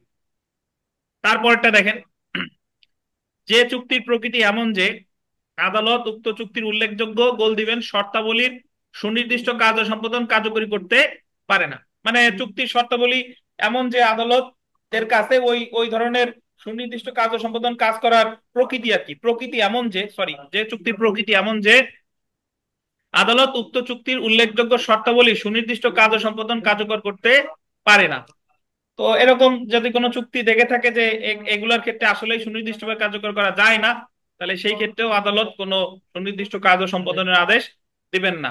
আমরা 3 নম্বরে একটু দেখি, যে চুক্তির শর্তাবলী আদালত যুক্তিসঙ্গত নিশ্চয়তার সাথে উইথ রিজনেবল সার্টেনিটি নির্ণয় করতে পারে না। মানে আমরা যখন আরজি খারিজ করছিলাম, আপনার মনে আছে কিনা, যে 1 নাম্বার ছিল যদি কোনো আরজিতে কি না থাকে, কজ অফ অ্যাকশন না থাকে, নালিশের কারণ কি থাকে, না থাকে। এখন আপনি চুক্তি নিয়ে মামলা করলেন ঠিকই, কিন্তু আদালত দেখলো যে এই চুক্তির কোনো শর্তাবলী, এমন কোনো শর্তাবলী নাই যে যা আমি আরেকজনকে দিয়ে পালন করাবো, এই শর্তাবলী ঠিকঠাক নাই। সো এরকম যদি মনে হয়, তাহলে সেই ক্ষেত্রেও আদালত আপনার তারে কার্য সম্পাদনে বাধ্য করবে না। তারপরেরটা দেখেন, যে চুক্তি তার প্রকৃতির কারণেই বাতিলযোগ্য, যে চুক্তি তার প্রকৃতির কারণেই বাতিলযোগ্য, এটার একটা প্রশ্ন এইভাবে আসে, লিখিত পরীক্ষার সময় আসছিল একবার, যে একজন ব্যক্তি দুইজন ব্যক্তি তাদের অংশীদারিত্বের ব্যবসা করার চুক্তি করছে, যে আমরা দুইজন একসাথে ব্যবসা করব, কিন্তু ওই চুক্তিতে তারা কোনো সময়কাল বলে নাই, মানে কতদিন ব্যবসা করবে একসাথে, 5 বছর, 10 বছর, নাকি আমৃত্যু, এরকম কোনো কথা বলে নাই। তো চুক্তি হওয়ার ধরেন 2 মাস পর একজন বলছে যে না ভাই, তোমার সাথে আমি ব্যবসা করব না। বুঝতে পারছেন? এখন যে বলছে করব না, আরেকজন কি আদালতে মামলা করে দিছে, যে বলল যে তারে ব্যবসা করতে বাধ্য করে নিয়ে ওনার। তো এটা আদালত বলল যে তারে বাধ্য করা যাবে না, তারা যদি আমি বাধ্য করে ডিক্রি দেই, তাহলে এই ডিক্রিটা পরবর্তীতে এমনিতেই বাতিল হয়ে যাবে। কেমনে? কারণ তোমাদের চুক্তি তো প্রকৃতির কারণ প্রকৃতির কারণেই বাতিলযোগ্য। কেন? কারণ তোমাদের চুক্তিতে তোমরা কতকাল ব্যবসা করবে এরকম কোনো সময় নাই। তার মানে যেহেতু সময় নাই, তার মানে তো সে যে কোনো সময় তো বাতিল করতে পারে। পারে কিনা বুঝেন? যদি বলা থাকতো যে আমরা 5 বছর ব্যবসা করব, তাহলে 1 বছর করার পর যদি সে ভঙ্গ করতো, আরেকজন এসে মামলা করে বাকি 4 বছর তারা বাধ্য করতে পারতো। কিন্তু এই জায়গায় তো কোনো সময়কাল নাই, মানে একজন একদিনও করতে পারে, 10 দিনও করতে পারে, বা 5 দিন পরে নাও করতে পারে। তো এই ধরনের চুক্তি, যদি কোনো চুক্তি প্রকৃতির কারণেই বাতিলযোগ্য থাকে, তাহলেও সেটা সুনির্দিষ্ট কি কার্য সম্পাদন করা সম্ভব না। এটা বাতিলযোগ্য ছাড়া বাতিলযোগ্যের আরো একটা উদাহরণ আমি দেই, কি পান না? বাতিল যজ্ঞের আরো একটা উদাহরণ দেয়, সামনে আমরা পাবো। কি নাই আপনার বইতে? আছে তো, দেখেন। ধরেন, এই শুনেন, আপনি যখন একটা সম্পত্তি বিক্রি করবেন, ধরেন স্থাবর সম্পত্তি বললেন, বললেন যে আমার এই জমি কখনোই মানে নদীর পাশে অবস্থিত, কিন্তু এই জমি কখনোই নদীর পানিতে তলিয়ে যায় না। এই মিথ্যা কথা বইলা তার কাছে বায়না চুক্তি করছেন। বায়না চুক্তি করার পর ক্রেতা জানতে পারলো যে এই জমি প্রতি বছর 4-5 মাস নদীর পানির নিচে থাকে। তার মানে এখানে এই যে যে আপনার সাথে যে চুক্তিটা করা হয়েছে, কি বর্ণনা দিয়ে করেছে? মিথ্যা বর্ণনা দিয়ে করছে না? তাহলে এই চুক্তিটা হলো প্রকৃতির কারণেই কি বাতিলযোগ্য। যে মিথ্যা বর্ণনা দিয়ে করছে সে যে কোনো সময় বলতে পারে যে তোমার জমি আমি কিনবো না, এবং সে বললো যে ইওর অনার, সে বললো যে তোমার জমি আমি কিনবো না। এখন যে বিক্রি করবে সে এবার গিয়ে মামলা করে দিচ্ছে যে তারে ইওর অনার কিনতে বাধ্য করে। তখন সে এসে বলতেছে যে ইওর অনার, জমি তো প্রকৃতির কারণেই বাতিলযোগ্য, কারণ সে মিথ্যা বর্ণনা দিয়ে আমার সাথে চুক্তি করছে। সে বলছিল যে এই জমি জীবনও নদীর পানিতে তলায় না, বাট এই জমি তো বছরে 5-6 মাস এমনি তলায় যায়। তো এটা একটা, এই চুক্তিটা কি যোগ্য বলেন তো? বাতিল যোগ্য। তো এই ক্ষেত্রে আদালত তারে কিনতে বাধ্য করবে না। ওকে, তারপরে নাম্বারটা দেখেন,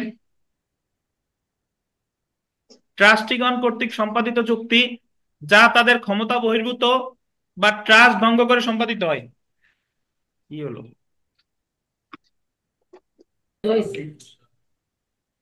আচ্ছা, নাম্বারটা দেখেন।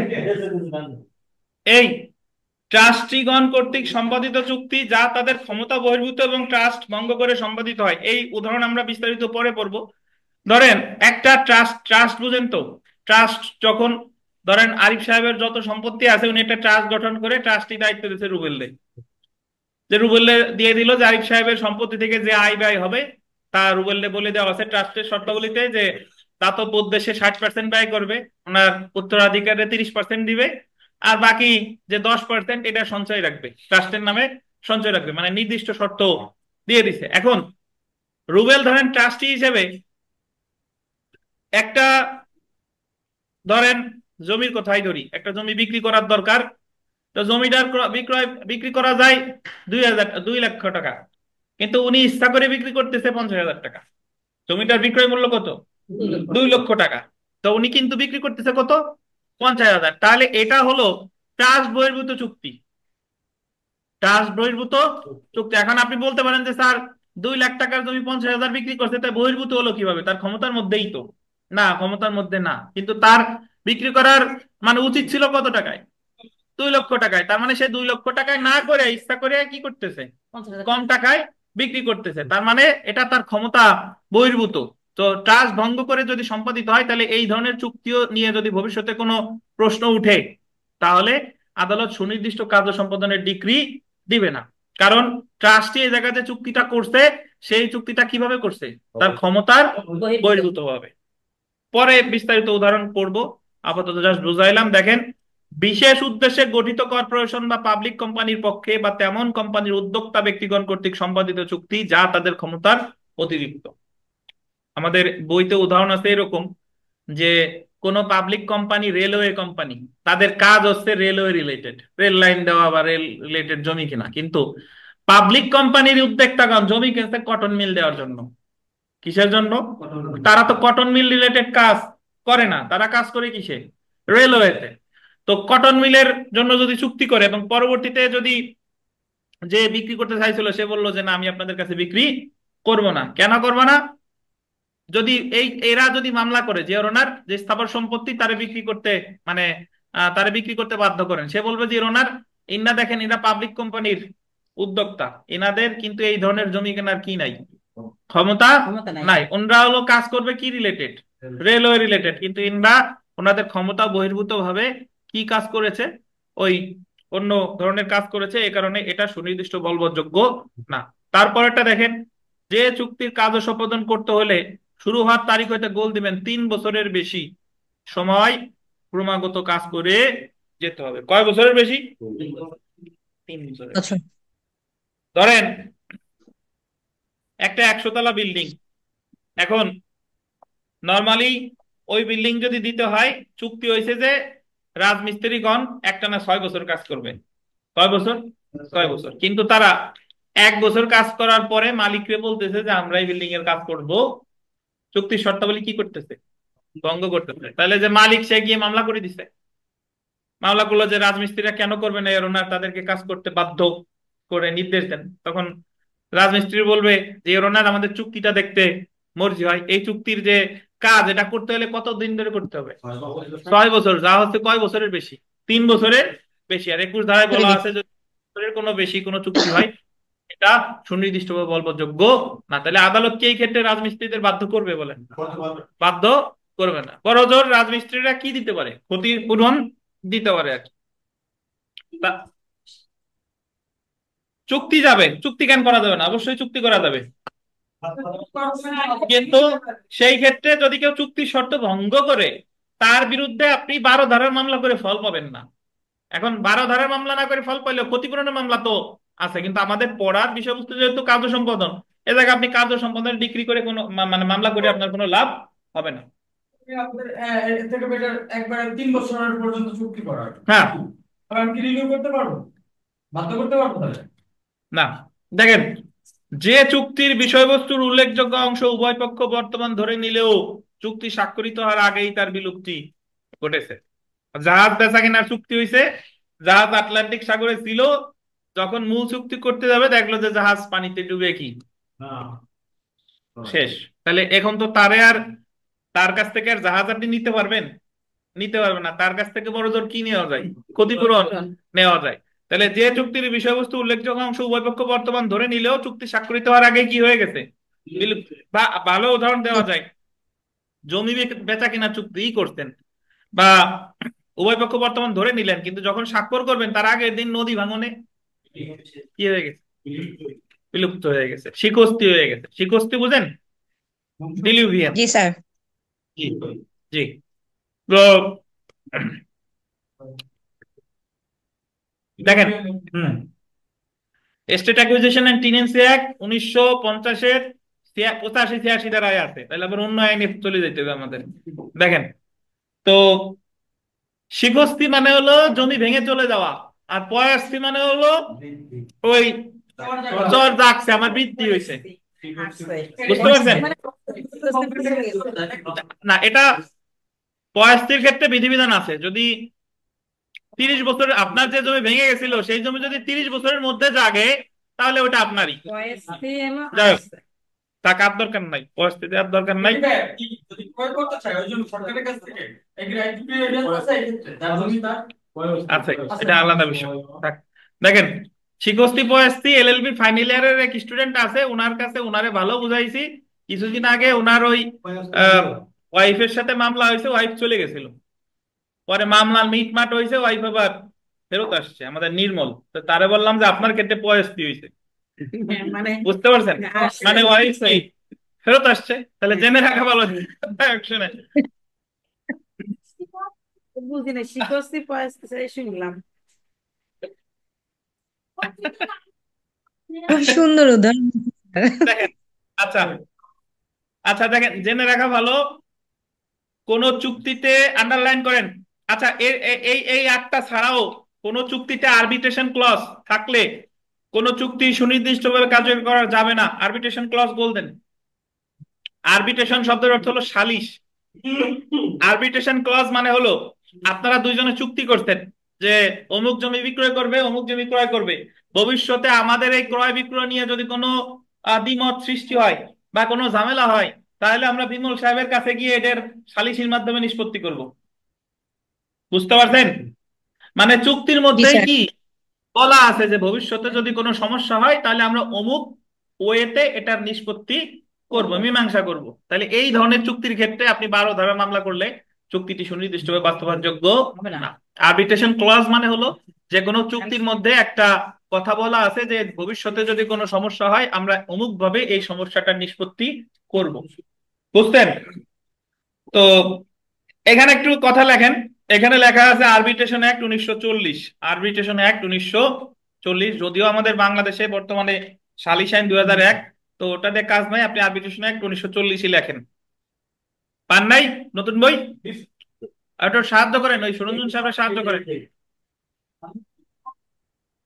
আচ্ছা, হ্যাঁ হ্যাঁ হ্যাঁ, তো আমরা এখন ওই 12 ধারার কাছে চলে যাই। 12 ধারা যেখানে ছিলাম, 12 ধারা সেখানে চলে আসি।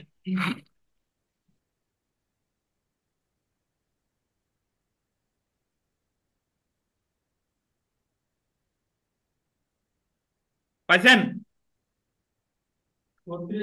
আচ্ছা, আমরা একটু প্রশ্নগুলো পড়ি, দেখেন বিগত বছরের প্রশ্ন। সুনির্দিষ্ট প্রতিকার আইনের কোন ধারায় চুক্তি প্রবলের কথা বলা হয়েছে?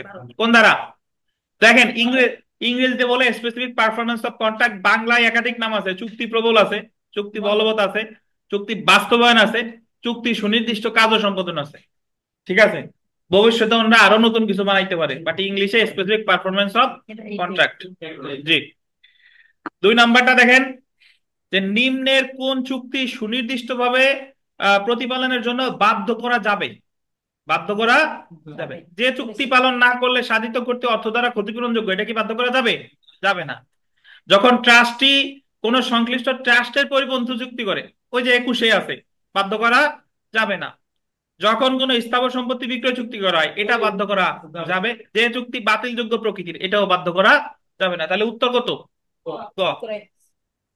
আচ্ছা, 3 নাম্বার প্রশ্নটা দেখেন যে নিম্নের কোনটি আইন অনুযায়ী বলবৎযোগ্য?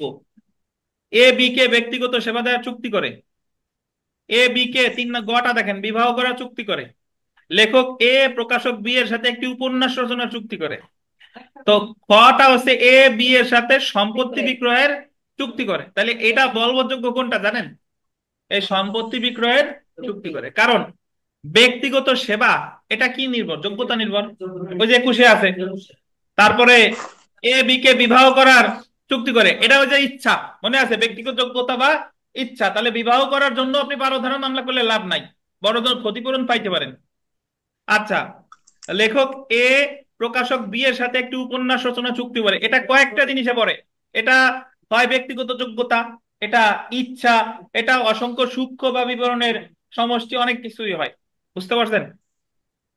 আচ্ছা, তো 4 নাম্বারটা একটু দেখেন। একটি চুক্তি, সুরঞ্জন সাহেব প্রশ্ন পাইতেছেন? একটি চুক্তি সুনির্দিষ্টভাবে বলবৎ করা যায় যখন, গতেই সরাসরি আসি, দেখেন ইহার আর্থিক ক্ষতিপূরণ দ্বারা পর্যাপ্ত প্রতিকার হয় না। অর্থ দ্বারা পর্যাপ্ত প্রতিকার না হলেই তো বলবৎ করা যায় নাকি? দেখেন, চুক্তি বলবৎ করার জন্য মামলা দায়ের করার তামাদি মেয়াদ প্রথম তফসিলের কত অনুচ্ছেদে আছে? 113। তারপরে যদি দেখেন চুক্তি প্রবলের মামলা দায়ের ক্ষেত্রে তামাদি মেয়াদকাল কত বছর? 1 বছর নাকি?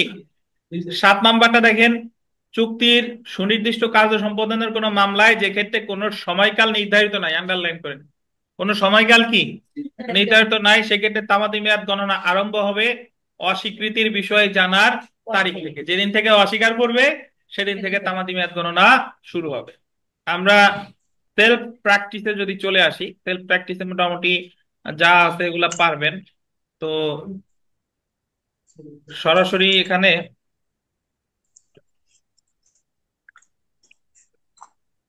20 নাম্বার প্রশ্নটা দেখেন। 20 নাম্বার, সুনির্দিষ্ট প্রতিকার আইনের 12 ধারায় চুক্তির সুনির্দিষ্ট বলবৎকরণ নিম্নলিখিত কোনটার সাথে জড়িত? সালিস, অস্থাবর সম্পত্তি, ট্রাস্ট, উপরের সবগুলো। কিসের সাথে বলেন? ট্রাস্টের সাথে। ওই যে প্রতিভুক্ত কাজটি যদি ট্রাস্ট বা জিম্মার অন্তর্ভুক্ত হয়। আচ্ছা, একটু উনার একটু সাহায্য করেন। 21 নম্বর দেখেন, দুই একটা মিলবে না, অধিকাংশই মিলবে, সমস্যা নাই। 21 নম্বরটা দেখেন, বদরুল একজন, আন্ডারলাইন করেন, মৃত চিত্রকরের একটি চিত্র এবং একজোড়া কারুকার্য খচিত দুষ্প্রাপ্য চীনামাটির পাত্র বিক্রি করতে সম্মত হয় এবং আরিফ তা ক্রয় করতে সম্মত হয়। কিনবে আরিফ, বিক্রি করবে বদরুল। পরবর্তীতে বদরুল উক্ত চিত্র বিক্রয় করতে অস্বীকার করে, পরে বলতেছে যে না আমি বিক্রি করব না। তাহলে সংক্ষুব্ধ কে? আরিফ। আরিফ 12 ধারা মামলা করলে আদালত কি আরিফের পক্ষে ডিক্রি দিবে কিনা বলে? কোন কারণে দিবে? এটা অস্থাবর সম্পত্তি। এটা মৃত চিত্রকরের একটা চিত্র, মানে উনি তো মারা গেছে, এই চিত্র কি আর পাওয়া যাবে? যাবে না, অরিজিনাল কপি হ্যাঁ, একটাই আছে। এবং এটা হচ্ছে দুষ্প্রাপ্য চীনামাটির টাইপ পাত্র। বুঝতে পারছেন? এই কারণে এমন না আপনি এভাবে বলতে পারেন না যে আদালত ডিক্রি দিতে বাধ্য। আদালত তো ডিক্রি দিতে বাধ্য না, তবে সম্ভাবনা বেড়ে যায়। আচ্ছা,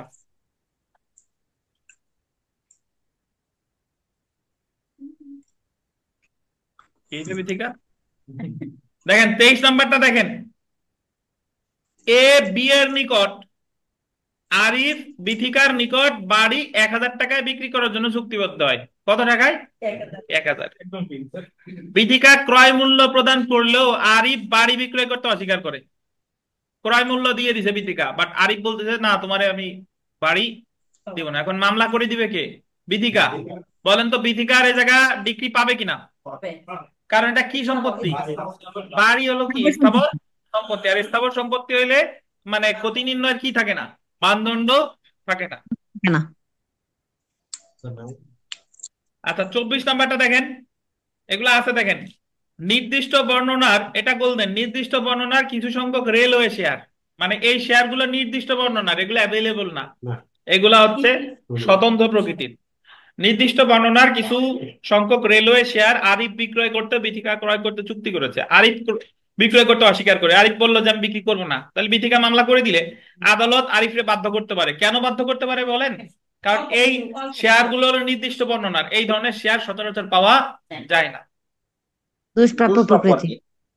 হ্যাঁ, এখানে একটা দারুণ উদাহরণ 25 নাম্বারটা একটু দেখি, দেখেন 25 নাম্বার।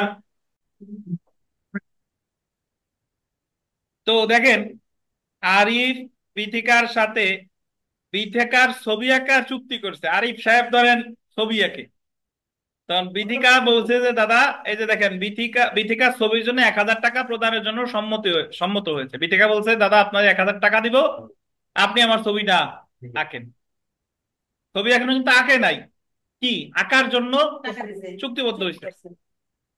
ছবিটি আঁকা হলে, এটা বললেন আঁকা হলে, আঁকা হলে মানে কি আঁকা হয়ে গেছে, বিথিকা মূল্য পরিশোধ করলে আরিফ ছবি দিতে অস্বীকার করে। ছবিটা আঁকা হয়ে গেছে, এখন আরিফ দেখছে ছবি তো দারুণ হয়েছে, এই ছবি বিথিকার আর দেওয়া যাবে না। এখন বিথিকা যখন 1000 টাকা দিতে যাচ্ছে, আরিফ আর ছবি কি দেবে না। তো এক্ষেত্রে চুক্তি ভঙ্গের প্রতিকার কি হতে পারে? বিথিকা কি 12 ধারার মামলা করলে বিথিকা রে কি আদালত আরিফ রে কি বাধ্য করবে কিনা ছবিটা দিতে? করতে পারে। এই কারণে, কারণ ছবিটা আঁকা হয়ে গেছে, আর আঁকা হয়ে গেলেই সেটা দুষ্প্রাপ্য। শুনেন, যন্ত্র দিয়ে যদি কোনো জিনিস বানাই, ধরেন প্রিন্ট করলে একই কপি 1000 কপি বানানো যায়, বুঝেন? কিন্তু আপনি যখন কোন ছবি আঁকবেন, আপনি যদি 10 বার আঁকেন, ছবিটা কয়বার কয় রকম হবে? 10 রকম হবে, একরকম কিন্তু হবে না। সো কোন পেইন্টারের প্রতিটা ছবি হচ্ছে আপনার দুষ্প্রাপ্য। তো আরিফ সাহেব যদি এরকম হতো যে ছবি আঁকার চুক্তি হয়েছে, ছবি আরিফ যদি বলতো যে আমি ছবি আঁকবো না, তখন বিথিকা মামলা করলে আদালত আরিফকে বাধ্য করতে পারতো না, কারণ এটা তার ব্যক্তিগত যোগ্যতা নির্ভর বা ইচ্ছার উপর নির্ভর করে। কিন্তু ছবি যখন আঁকা হয়ে গেছে, তখন সেটা কি হয়ে গেছে? দুষ্প্রাপ্য বা স্বতন্ত্র দুষ্প্রাপ্য। প্রকৃতি হয়ে গেছে। তখন বিথিকা কিন্তু ওই ছবি দেওয়ার জন্য আরিফরে বাধ্য করতে পারবে। বুঝতে পারছেন? তাহলে একই জি স্যার। উদ্দেশ্য, কিন্তু জিনিসটা কিন্তু দুইটা। এক হলো ছবি যদি না আঁকতো তাহলে তারে আঁকাইতে বাধ্য করা যাবে না। কিন্তু ছবিটা যখন আঁকা হয়ে গেছে, তখন তারে আবার দিতে বাধ্য করা যাবে না। এ বুঝেন কিনা অনলাইনে যারা আছেন? জি স্যার। আমি টা ফেরত দিলিও নিয়েই যাবো, ছবি নিয়েই যাবো। আচ্ছা, তো আমরা মোটামুটি 12 ধারা আর 21 ধারা পড়লাম, বুঝতে পারছেন? এখন পুরাতন বইতে 13, 14, 15 এগুলো আছে। 12, 21-এর পর আমরা আগে পড়বো 21 ক। 21 ক কোন জায়গা আছে সেই জায়গা বের করেন।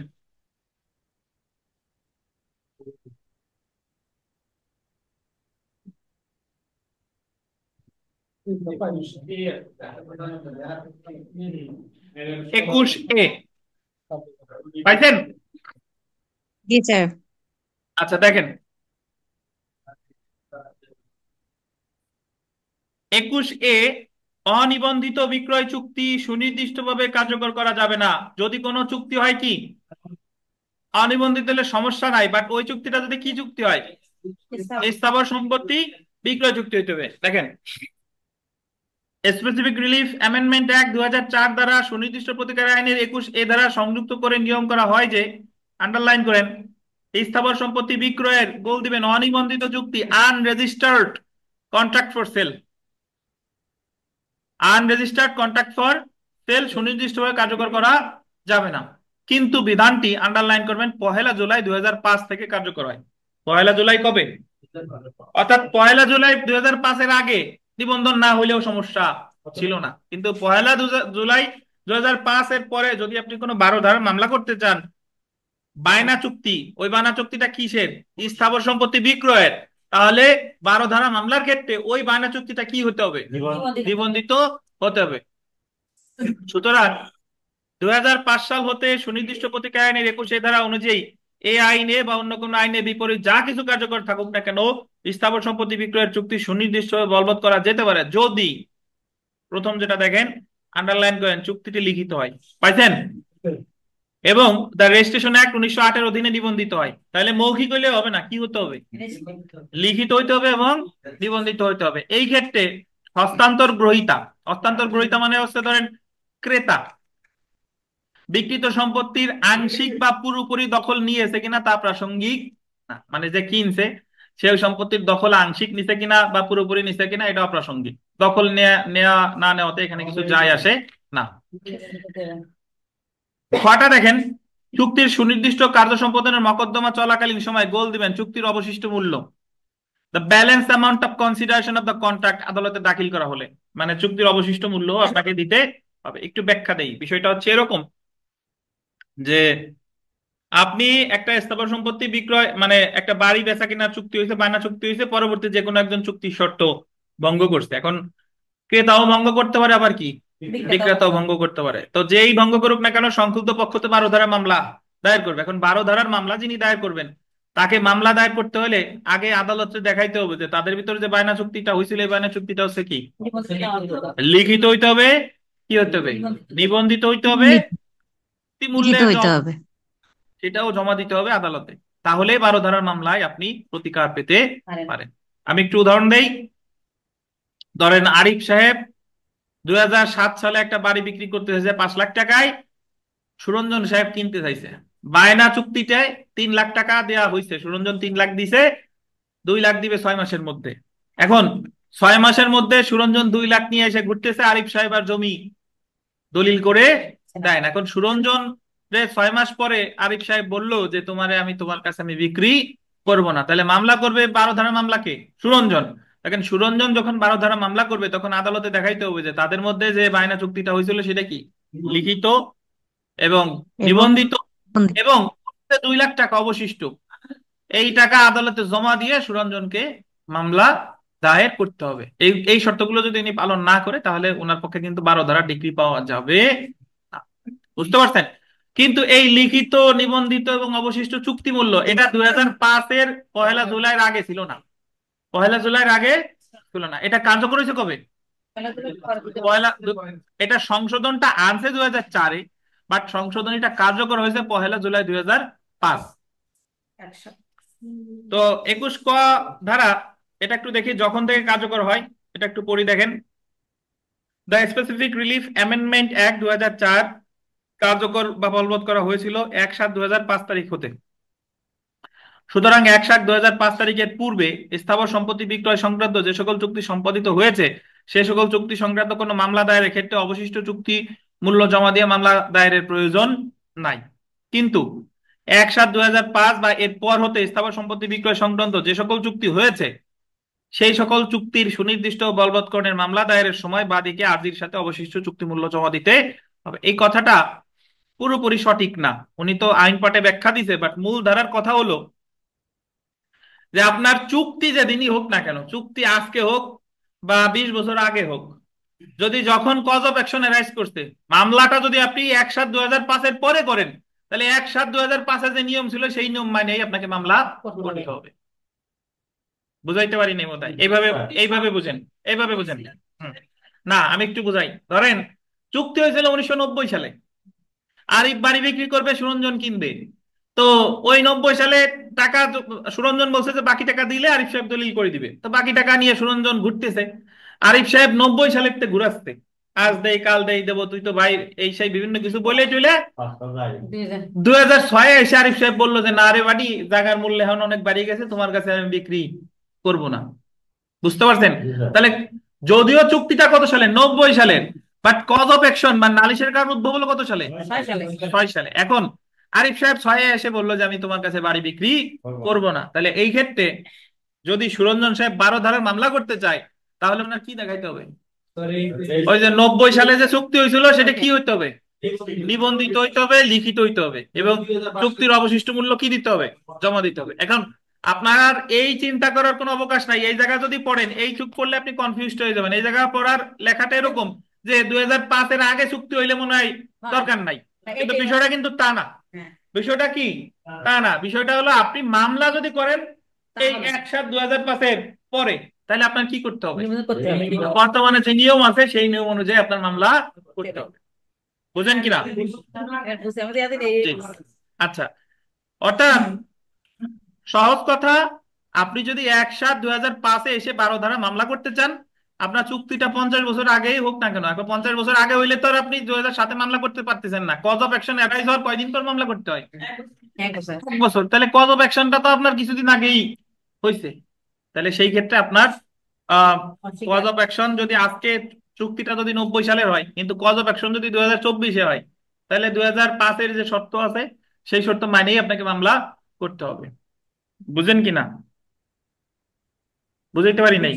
কিন্তু যদি এরকম হতো, যদি বিষয়টা যদি এরকম হতো যে ধরেন মামলার কজ অফ অ্যাকশন হয়েছে 2004 সালে, তাহলে 4 থেকে 5-এর 4 জানুয়ারি 1 জানুয়ারি যদি 2004, মামলা করতে হবে 1 জানুয়ারি 2005-এর মধ্যে, তখন কি, তখন তো মামলাটা 2001-7-5-এই হচ্ছে, বা 1/7/2005-এর আগে হচ্ছে, তাহলে তো আর ওই শর্ত মানা আমার জন্য বাধ্যতামূলক না। আরিফ সাহেব, যা বুঝাইলাম আপনি একটু কষ্ট করে বলে সবাই একটু উল্টো পাল্টা বুঝাই দেন দি। আমি এই জায়গায় স্যার দুইটা জিনিস আমরা শিখছি। এখন একটু আগে যে উদাহরণটা দিলাম, যে চুক্তি হয়েছে 90 সালে, কজ অফ অ্যাকশন হয়েছে 2005-এ, আর মামলা যদি আমি 2006-এ আসি করে, তাহলে চুক্তি আমার 5-এর আগেই হোক না কেন, আমি যদি মামলা 1/7/2005-এর পরে করি, 1/7/2005-এর শর্তই আমার মেনে মামলাটা করতে হবে। এখন ধরেন আরিফ সাহেব তো জমি বিক্রি করতে চাচ্ছে না, এখন যদি যে মামলা করবে 1990 সালে, তাহলে সে যদি মামলা করতে, এখন দেখাইতে হবে বানা চুক্তিটা নিবন্ধিত না হলে কিন্তু 12 ধারার মামলা করে সে কোনো ফায়দা পাচ্ছে না। এখন তাহলে বলতে পারেন যে তাহলে তার প্রতিকার কি? তার ওই যে আমরা চুক্তি রিলেটেড কয়টা মামলা করছি, 4টে না? তা আপনি বাস্তবায়নের মামলা তার যদি আপনি বিক্রি করতে বাধ্য করতে না পারেন, বাট তার বিরুদ্ধে আমি ক্ষতিপূরণের মামলা তো করতে পারি, যে আপনি এই সময়ে নিছিলেন, আমার ভুল ক্রমে করা হয় নাই, নিবন্ধন করা হয় নাই, যে কোনো আমি হয় নাই, কিন্তু আমার এই যে যে হয়রানি করলেন, আমি এত টাকা যা দিয়েছি সেটা সহ আমি ক্ষতিপূরণও চাই। ওটা তো চাই, না, ওটা তো চাই। তো দেখেন, তো সবগুলো চাইয়ে দেবেন 12 ধারা তো 16 ধারা। জেনে রাখা ভালো, দেখেন এই দেখেন, জেনে রাখা ভালো, 21 ক ধারাটি সেকশন 21-এ সংযোজন করা হয় 2004 সালে, কিন্তু কার্যকর হয় 1/7/2005 হতে। সুনির্দিষ্ট প্রতিকার আইন 1877-এর 21 ধারাটি শুধুমাত্র স্থাবর সম্পত্তির আন্ডারলাইন করেন, বিক্রয় চুক্তির বা বায়না চুক্তির ক্ষেত্রে প্রযোজ্য। এটা একটু বলতেন, কন্ট্রাক্ট ফর সেল। বায়না চুক্তির আর এক নাম হলো কন্ট্রাক্ট ফর সেল। বায়না চুক্তির আর এক নাম কি? Contract for sale. তাহলে ইংলিশে যদি আসে যে 21 ক ধারাটি কোন ধরনের চুক্তির ক্ষেত্রে প্রযোজ্য, বায়না চুক্তি বা কন্ট্রাক্ট ফর সেল।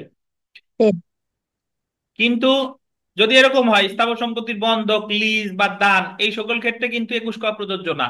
অর্থাৎ ওই আমি লিজ দিতে চাইছিলাম, পরে লিজ দিতে চাইতেছি না, তাহলে যে যারা দিতে চাইতেছি না সে গিয়ে মামলা করলো, তো এই ক্ষেত্রে এই লিজ চুক্তিটা কিন্তু ঋণ নিবন্ধনের দরকার নাই, ইভেন লিখিত না হলেও সমস্যা নাই।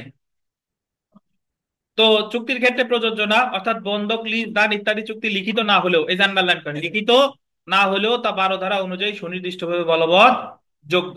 কিন্তু স্থাবর সম্পত্তি বিক্রয় চুক্তি অবশ্যই লিখিত এবং নিবন্ধিত হতে হবে, অন্যথায় সুনির্দিষ্টভাবে বলযোগ্য হবে না। তাহলে সহজ কথা যেটা দাঁড়ালো যে 21 ক ধারাটা কিসের ক্ষেত্রে প্রযোজ্য ভাই? বিক্রয় স্থাবর সম্পত্তি। স্থাবর সম্পত্তির বিক্রয় চুক্তি, নাকি স্থাবর সম্পত্তির বিক্রয় চুক্তি। তো রেজিস্ট্রেশন আইন 1908-এর 17 ক ধারায় বলা হয়েছে স্থাবর সম্পত্তির বিক্রয় চুক্তি অবশ্যই লিখিত এবং নিবন্ধিত হতে হবে।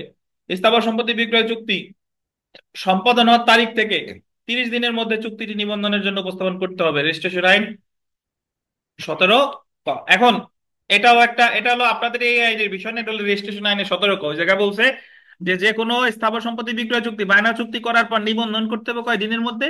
30 দিনের মধ্যে। এটা হলো আপনাদের এই 30 দিন মুখস্থ দরকার নাই, এটা হলো ওই রেজিস্ট্রেশন আইনের প্রশ্ন আর কি, জাস্ট জানার জন্য বলা আর কি এখানে। তো 21 ধারায় উল্লেখিত শর্তসমূহ পালন করা বাদীর জন্য আন্ডারলাইন করেন বাধ্যতামূলক, এবং এই নিয়ম অমান্য করলে আদালত সেই চুক্তিটি সুনির্দিষ্ট কার্য সম্পাদনের আদেশ দিবে না। বুঝতেন? তো তাহলে আমাদের মাহবুব সাহেব বলেন তো, যে এই যে সেকশন 21A, এটা কোন ধরনের চুক্তির ক্ষেত্রে প্রযোজ্য? স্থাবর সম্পত্তি বিক্রয় চুক্তির ক্ষেত্রে প্রযোজ্য। রুবেল বলেন, রুবেল, যে মৌখিক চুক্তি কি আহ সুনির্দিষ্টভাবে বলবৎ করা যাবে কিনা, বা মৌখিক মৌখিক চুক্তির বিষয়ে কি 12 ধারা মামলা করা যাবে কিনা? রুবেল বলেন, কখন যাবে বলেন? কোন ধরনের চুক্তির বিষয়ে মৌখিক চুক্তি হলেও 12 ধারা মামলা করাতে বাধা নাই? এক্স্যাক্টলি, লিজ, বন্ধক, দান, এইসব ঠিক আছে। কিন্তু আপনি যদি স্থাবর সম্পত্তি বিক্রয় চুক্তির 12 ধারা মামলা করতে চান, অবশ্যই চুক্তিটা হইতে হবে নিবন্ধিত এবং লিখিত। লিখিত।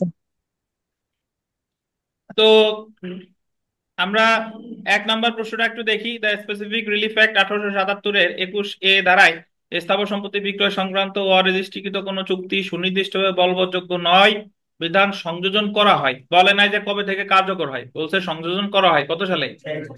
2004 সালে। করা হয় কত সালে? 1/7/2005। তারপরে দেখেন 2 নম্বর প্রশ্নটা, যে কোনো স্থাবর সম্পত্তির বিক্রয় চুক্তি সুনির্দিষ্টভাবে বলবৎ করা যাবে না যদি না চুক্তিটি হয় কি? লিখিত ও নিবন্ধিত।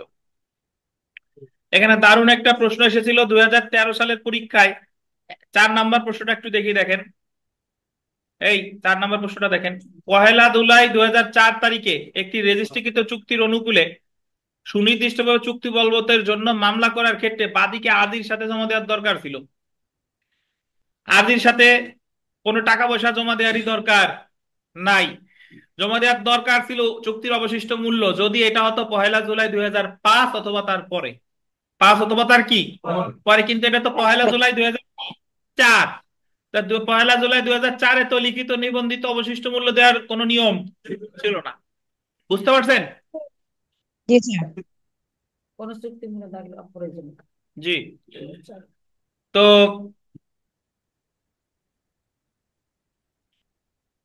আমরা 12 পড়লাম, 21 পড়লাম, 21 ক পড়লাম। তো এখন আমরা চলে এসেছি 13 ধারায়। কোথায় 13 ধারা আছে সেই জায়গা চলেন।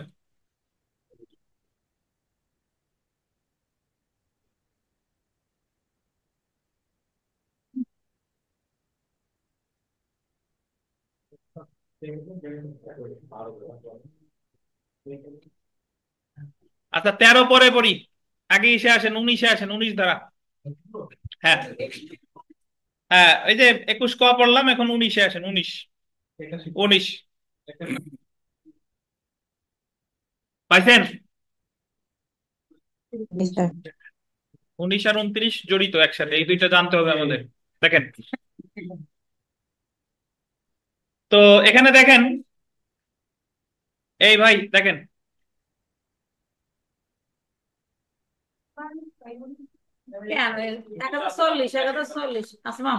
চুক্তির সুনির্দিষ্ট কার্য সম্পাদনের গোল দিবেন অতিরিক্ত হিসেবে বা পরিবর্তে ক্ষতিপূরণ। চুক্তির কি বলেন? সুনির্দিষ্ট কার্য সম্পাদনের অতিরিক্ত হিসেবে, অতিরিক্ত মানে হলো ইন এডিশন টু, আর পরিবর্তে হলো সাবস্টিটিউশন। বুঝতে পারছেন? মানে 19 ধারায় যে ক্ষতিপূরণ চাওয়া যায় এটা তো আমরা আগে থেকে জানি। তো আমাদের 12 ধারার মামলার সাথে সাথে আপনি 19 ধারায় ক্ষতিপূরণও চাইতে পারেন।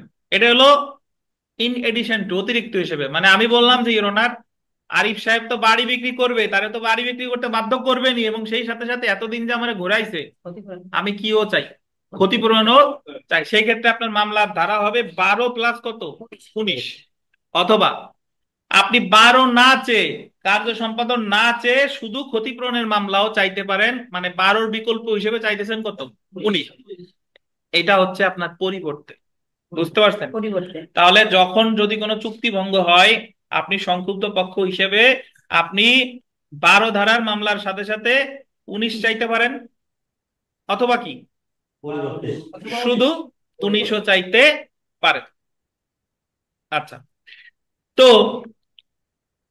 আমাদের একজন প্রশ্ন করতেন, স্যার তার 12 ধারায় কি সুনির্দিষ্ট প্রতিকার চাওয়া যায়? 12 ধারায় ক্ষতিপূরণ কি কখনো সুনির্দিষ্ট প্রতিকার? ক্ষতিপূরণ তো সুনির্দিষ্ট প্রতিকার না। সুনির্দিষ্ট প্রতিকার হলো ওই যে বাকি 8টা, যা চাইছি তাই। এখন আপনি যদি বলেন যে ক্ষতিপূরণ চাইছি তাই ক্ষতিপূরণ দিলে সুনির্দিষ্ট, ক্ষতিপূরণ তো আর আগে থেকেই কি সুনির্দিষ্ট প্রতিকার না। না। সুনির্দিষ্ট প্রতিকার হলো স্থাবর অস্থাবর সম্পত্তির দখল পুনরুদ্ধার, তারপরে এই যে চুক্তির বাস্তবায়ন, দলিল সংশোধন, এইগুলো হলো সুনির্দিষ্ট প্রতিকার। এখন পরিবর্তে অথবা অতিরিক্ত হিসেবেও দিতে পারে। দুটোই চাই, আচ্ছা, দুটো চাই বা একটা চাই। বলবেন আপনারা কথা, না আমি বলবো? দেখেন, হ্যাঁ একটু আসতেছি, বলেন। পড়বো পড়বো, আগে আমার একটু বলতে দেন, একটু ছাড়েন আমারে। দেখেন, তো এই আমাদের সুনির্দিষ্ট প্রতিকার আইনের মোট 3টা ধারায় ক্ষতিপূরণ সম্পর্কে আলোচনা করা হয়েছে। কয়টা ধারায়? 3টা ধারায়, 19, 38 আর কত, 41। এটা হচ্ছে আমাদের আরিফ সাহেবের জীবনের সাথে অঙ্গাঙ্গি ভাবে জড়িত এই 19, 38 আর 41। তো এটা আপনি যদি একবার শুনেন আপনি আর জীবনে ভুলবেন না। বিষয়টা হলো কিরকম, আমাদের এখানে অনলাইনে যারা আছেন তাদের জন্য বলি, আমাদের এখানে আরিফ সাহেব আছে। তো একদিন আমি এই সুনির্দিষ্ট প্রতিকায়নের 19, 38 আর 41 ধারার কথা বলতেছিলাম, তো উনি তখন মনে করাই দিলেন, স্যার এরকম একটা ঘটনা আমার জীবনের সাথেই মিলে যায়। কিভাবে? যে আরিফ সাহেবের বয়স যখন 38 বছর, তখন উনি বিবাহ বন্ধনে আবদ্ধ হন। ওনার ওয়াইফের বয়স ছিল 19, আর ওনাদের প্রথম সন্তান হয় ওনার 41 বছর বয়স। তাহলে আমাদের এই সুনির্দিষ্ট প্রতিকার আইনে ক্ষতিপূরণ রিলেটেড ধারা আছে কয়টা? 19, 38 আর কত, 41। 41। বুঝতে পারছেন? যাই হোক, এখন আমরা 19 ধারার ক্ষতিপূরণ কি এটা একটু দেখি। দেখেন, ধারা 19 কতিপয় বিশেষ ক্ষেত্রে ক্ষতিপূরণ প্রদানের ক্ষমতা। সুনির্দিষ্ট প্রতিকার আইনের 19-এর 1 ধারায় চুক্তি ভঙ্গের জন্য বাদী চুক্তির সুনির্দিষ্ট প্রতিপালনের আদেশ সহ, এই যে দেখেন, আদেশ সহ অতিরিক্ত হিসেবে ইন এডিশন টু ক্ষতিপূরণের জন্য আবেদন করতে পারে, বা চুক্তির সুনির্দিষ্ট প্রতিপালনের পরিবর্তে ইন সাবস্টিটিউশন অফ ক্ষতিপূরণের আবেদন করতে পারে। অর্থাৎ 12-র সাথে 19 চাইতে পারে, অথবা শুধু 19ও চাইতে পারে। 19 ধারা অনুযায়ী আদালত গোল্ডেন 2 ধরনের সিদ্ধান্ত দিতে পারে। কি সেটা একটু দেখি। যে সুনির্দিষ্ট চুক্তির পান না, অবশ্যই আছে, চুক্তির সুনির্দিষ্ট কার্য সম্পাদনের পরিবর্তে ক্ষতিপূরণ প্রদানের আদেশ। চুক্তির সুনির্দিষ্ট কার্য সম্পাদনের মকদ্দমায় যদি আদালত মনে করে যে চুক্তির সুনির্দিষ্ট বাস্তবায়নের আদেশ দেওয়া উচিত হবে না, আদালত দেখলো যে চুক্তির সুনির্দিষ্ট বাস্তবায়নের আদেশ দেওয়া কি হবে না, উচিত হবে না, কিন্তু বাদী ও বিবাদীর মধ্যে একটা চুক্তি ছিল যা বিবাদী কি করছে, ভঙ্গ করছে, এবং যার জন্য বাদী ক্ষতিপূরণ পাওয়ার অধিকারী, তখন আদালত চুক্তির সুনির্দিষ্ট কার্য সম্পাদনের পরিবর্তে ক্ষতিপূরণ প্রদানের আদেশ দিবে। এখন সহজ কথা হলো যে আদালত 12 ধারার সাথে সাথে ক্ষতিপূরণ দিতে পারে, অথবা 12 ধারার ডিক্রি না দিয়েও শুধু কি ক্ষতিপূরণ দিতে পারে। আপনি চাইতেও পারেন দুইটা একসাথে, বা একটা চাইতে পারেন। আদালত দিতেও পারে দুইটা একসাথে, অথবা কি একটা দিতে পারে। ইভেন আপনি চান নাই, আপনি চাইছেন শুধু 12 ধারা, আপনি ক্ষতিপূরণ চান নাই, তবুও আদালত আপনারে দয়া করিয়া ওই কার্য সম্পাদনের সাথে সাথে কি দিতে পারে, ক্ষতিপূরণ দেওয়ার নির্দেশ দিতে পারে, যদি আদালত মনে করে যে বাদীর সাথে একটা কি হয়েছে, অন্যায় হয়েছে। জি সাম স্যার মতো দেখেন, চুক্তির সুনির্দিষ্ট কার্য সম্পাদনের আদেশ সহ বা অতিরিক্ত হিসেবে ইন এডিশন টু ক্ষতিপূরণ প্রদানের আদেশ।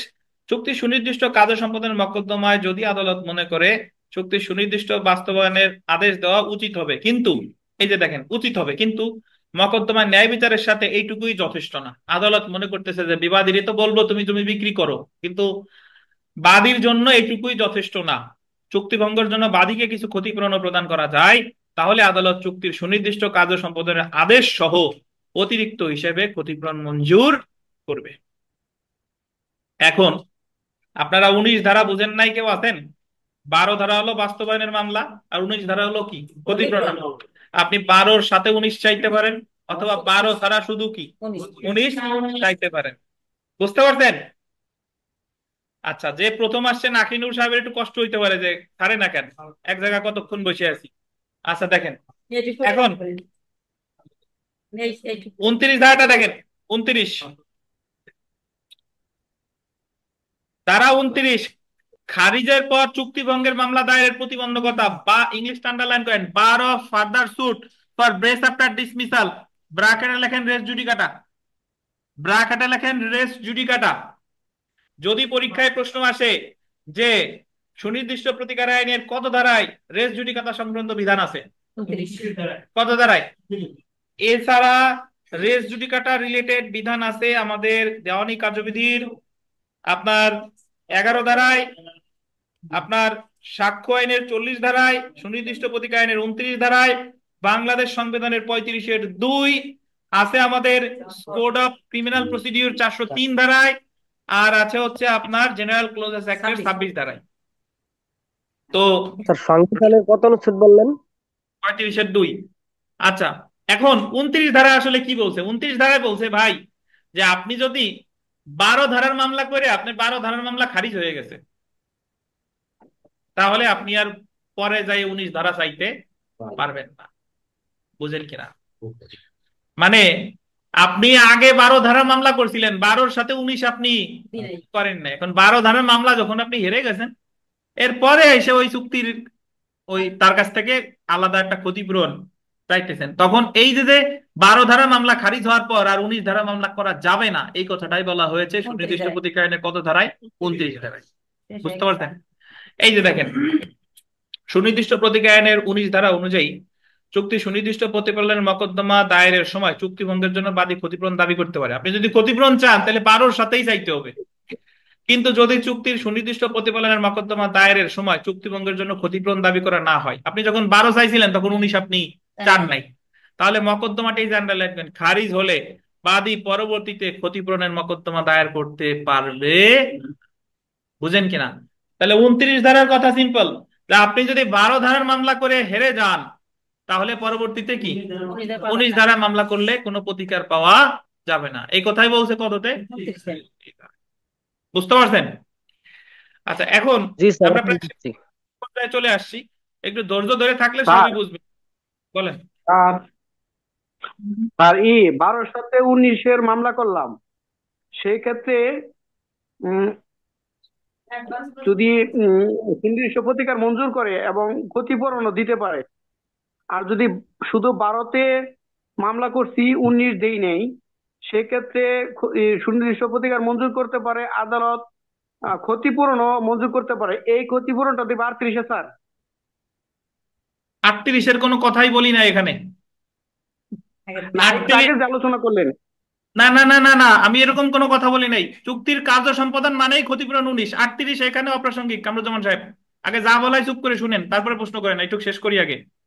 38 তো জি আমার স্যার। চুক্তির রদের ক্ষেত্রে গিয়ে, 38 হলো চুক্তির রদ, ওটা কমপ্লিটলি ডিফারেন্ট অধ্যায়। আর এটা হলো চুক্তির বাস্তবায়ন। 38 রিলেটেড কোনো কথা বলেই নেই। আপনার মনে 38 আসলো কেন? টিকটক টিকটক দেখেছেন নাকি? দেখেন, দেখেন, কথা শুনেন। 30 পরে 40। 38 তো জাস্ট বললাম যে সুনির্দিষ্ট প্রতিকার আইনে 3টা ক্ষতিপূরণের ধারা আছে, তাই জি স্যার। সেই দিক। কিন্তু 19 ধারাটা হলো আপনার কার্য সম্পাদনের সাথে রিলেটেড, 38 তো অনেক পরে, 38 এই অধ্যায়ের সাথে জড়িত না। আচ্ছা, আপাতত শুনেন। তো আমি 12 ধারার সাথে আমার সংযুক্ত আছে কার, 19। আপনি হয় 12-র সাথে 19 চাইবেন, আর 12 না চাইলে 19 চাইবেন, কিন্তু আপনি 12 চাইছেন 19 চান নাই, 12তে খারিজ হয়ে গেছে, পরে আর 19 চাওয়া যাবে না, এই কথাটাই বলতেছে কততে? 29। 29 ধারায়। এতটুকু মনে রাখেন, এত আগে ভাবা লাগবে না, যা পড়াই সেইটুকু পাবেন। তো তামাদি মেয়াদ দেখেন, যে ক্ষেত্রে চুক্তিভঙ্গের জন্য চুক্তির সুনির্দিষ্ট প্রতিপালন ছাড়া শুধুমাত্র ক্ষতিপূরণ চাওয়া হয়, সেক্ষেত্রে চুক্তিভঙ্গের তারিখ হতে 3 বছরের মধ্যে মামলা করতে হবে। মানে যখন আমরা শুধু 19 ধারা মামলা করবেন, তখন তামাদি মেয়াদ 3 বছর, বুঝতে পারছেন? যদি শুধু 12 ধারা মামলা করি, তাহলে তামাদি মেয়াদ কয় বছর? 1 বছর। কাহিনী শুনেন, আমি বলে দিচ্ছি। আপনি যখন শুধু 12 ধারার মামলা করবেন, তামাদি মেয়াদ কত? 1 বছর, এটা আমরা আগেই জানি। আর আমি 12 চাই নাই, শুধু 19 ধারা মামলা করছি, তামাদি মেয়াদ কয় বছর? 3 বছর। এই যে দেখেন, অর্থাৎ চুক্তিভঙ্গের জন্য শুধুমাত্র ক্ষতিপূরণের মামলা করতে হবে চুক্তিভঙ্গের তারিখ হইতে 3 বছরের মধ্যে। আমি 12 চাই নাই, শুধু 19 ধারা মামলা করলে তামাদি মেয়াদ 3 বছর, আর শুধু 12 করলে তামাদি মেয়াদ কত? 1 বছর। এখন প্রশ্ন এসে যায়, এ দেখেন আপনার পরের পরের প্রশ্নের উত্তর, যদি আমি 12-র সাথে 19 চাই, তাহলে কয় কি কত হবে? তাহলে আপনার হিসাব মতো 1 বছর আর 3 বছর 4 বছর হবে না। দেখেন, যে ক্ষেত্রে চুক্তির সুনির্দিষ্ট প্রতিপালনের সাথে ক্ষতিপূরণ চাওয়া হয়, সেক্ষেত্রে চুক্তির সুনির্দিষ্ট প্রতিপালনের জন্য নির্ধারিত তামাদি মেয়াদ অর্থাৎ 1 বছর প্রযোজ্য হবে। অর্থাৎ আপনি 12-র সাথে যদি 19 চান, তাহলে তামাদি মেয়াদ 1 বছর। শুধু 12 চাইলে 1, 12-র সাথে 19 চাইলেও 1, আর শুধু 19 চাইলে কত? 3। বুঝতে পারছেন? আচ্ছা, তো এখানে আর একটা কথা একটু লিখতে হবে ভাই, আমরা প্রায় শেষ পর্যায়ে চলে আসি আজকের লেকচারের। একটু লেখেন যে 12 + 19 ধারা সমান সমান 113 অনুচ্ছেদ। 12 + 19 ধারা সমান সমান 1 বছর সমান সমান 113 অনুচ্ছেদ। 12 + 19 সমান সমান 1 বছর সমান সমান 113 অনুচ্ছেদ। 13 অনুচ্ছেদ, বুঝতে পারছেন? 12 + 19 ধারা মানে কত বছরের মধ্যে মামলা করতে হবে বলা আছে কোথায়? 113। আচ্ছা, শুধু 19 ধারা সমান সমান লেখেন 3 বছর সমান সমান 65 অনুচ্ছেদ। শুধু 19 ধারার মামলা যে 3 বছরের মধ্যে করতে হবে, এই কথাটা বলা আছে কত অনুচ্ছেদে? 65 লেখেন, 65 অনুচ্ছেদ।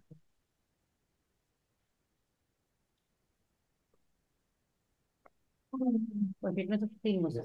লিখছেন? না, আমার লেখা আছে। দিদি কয়েকশো বার লেখছে, সমস্যা নাই, লিখতে দেন ওনাদের, দেখো। আচ্ছা, এখন এইটুক বুঝতেন? আচ্ছা, এখন বায়না অর্থ কি, আর্নেস্ট মানি, এটা আমাদের একটু জানতে হবে। দেখেন, বা চুক্তির প্রতিদান ফেরতের মামলা, চুক্তির প্রতিদান ফেরতের মামলা। ধরেন বিষয়টা এরকম, আমি একটু বুঝাই, তাহলে আপনি বুঝতে পারবেন। উদাহরণ দিলে এই আইন আপনি বুঝতে পারবেন, উদাহরণ না দিলে জিনিসটা আপনার জন্য রসকসীন জটিল হয়ে যাবে।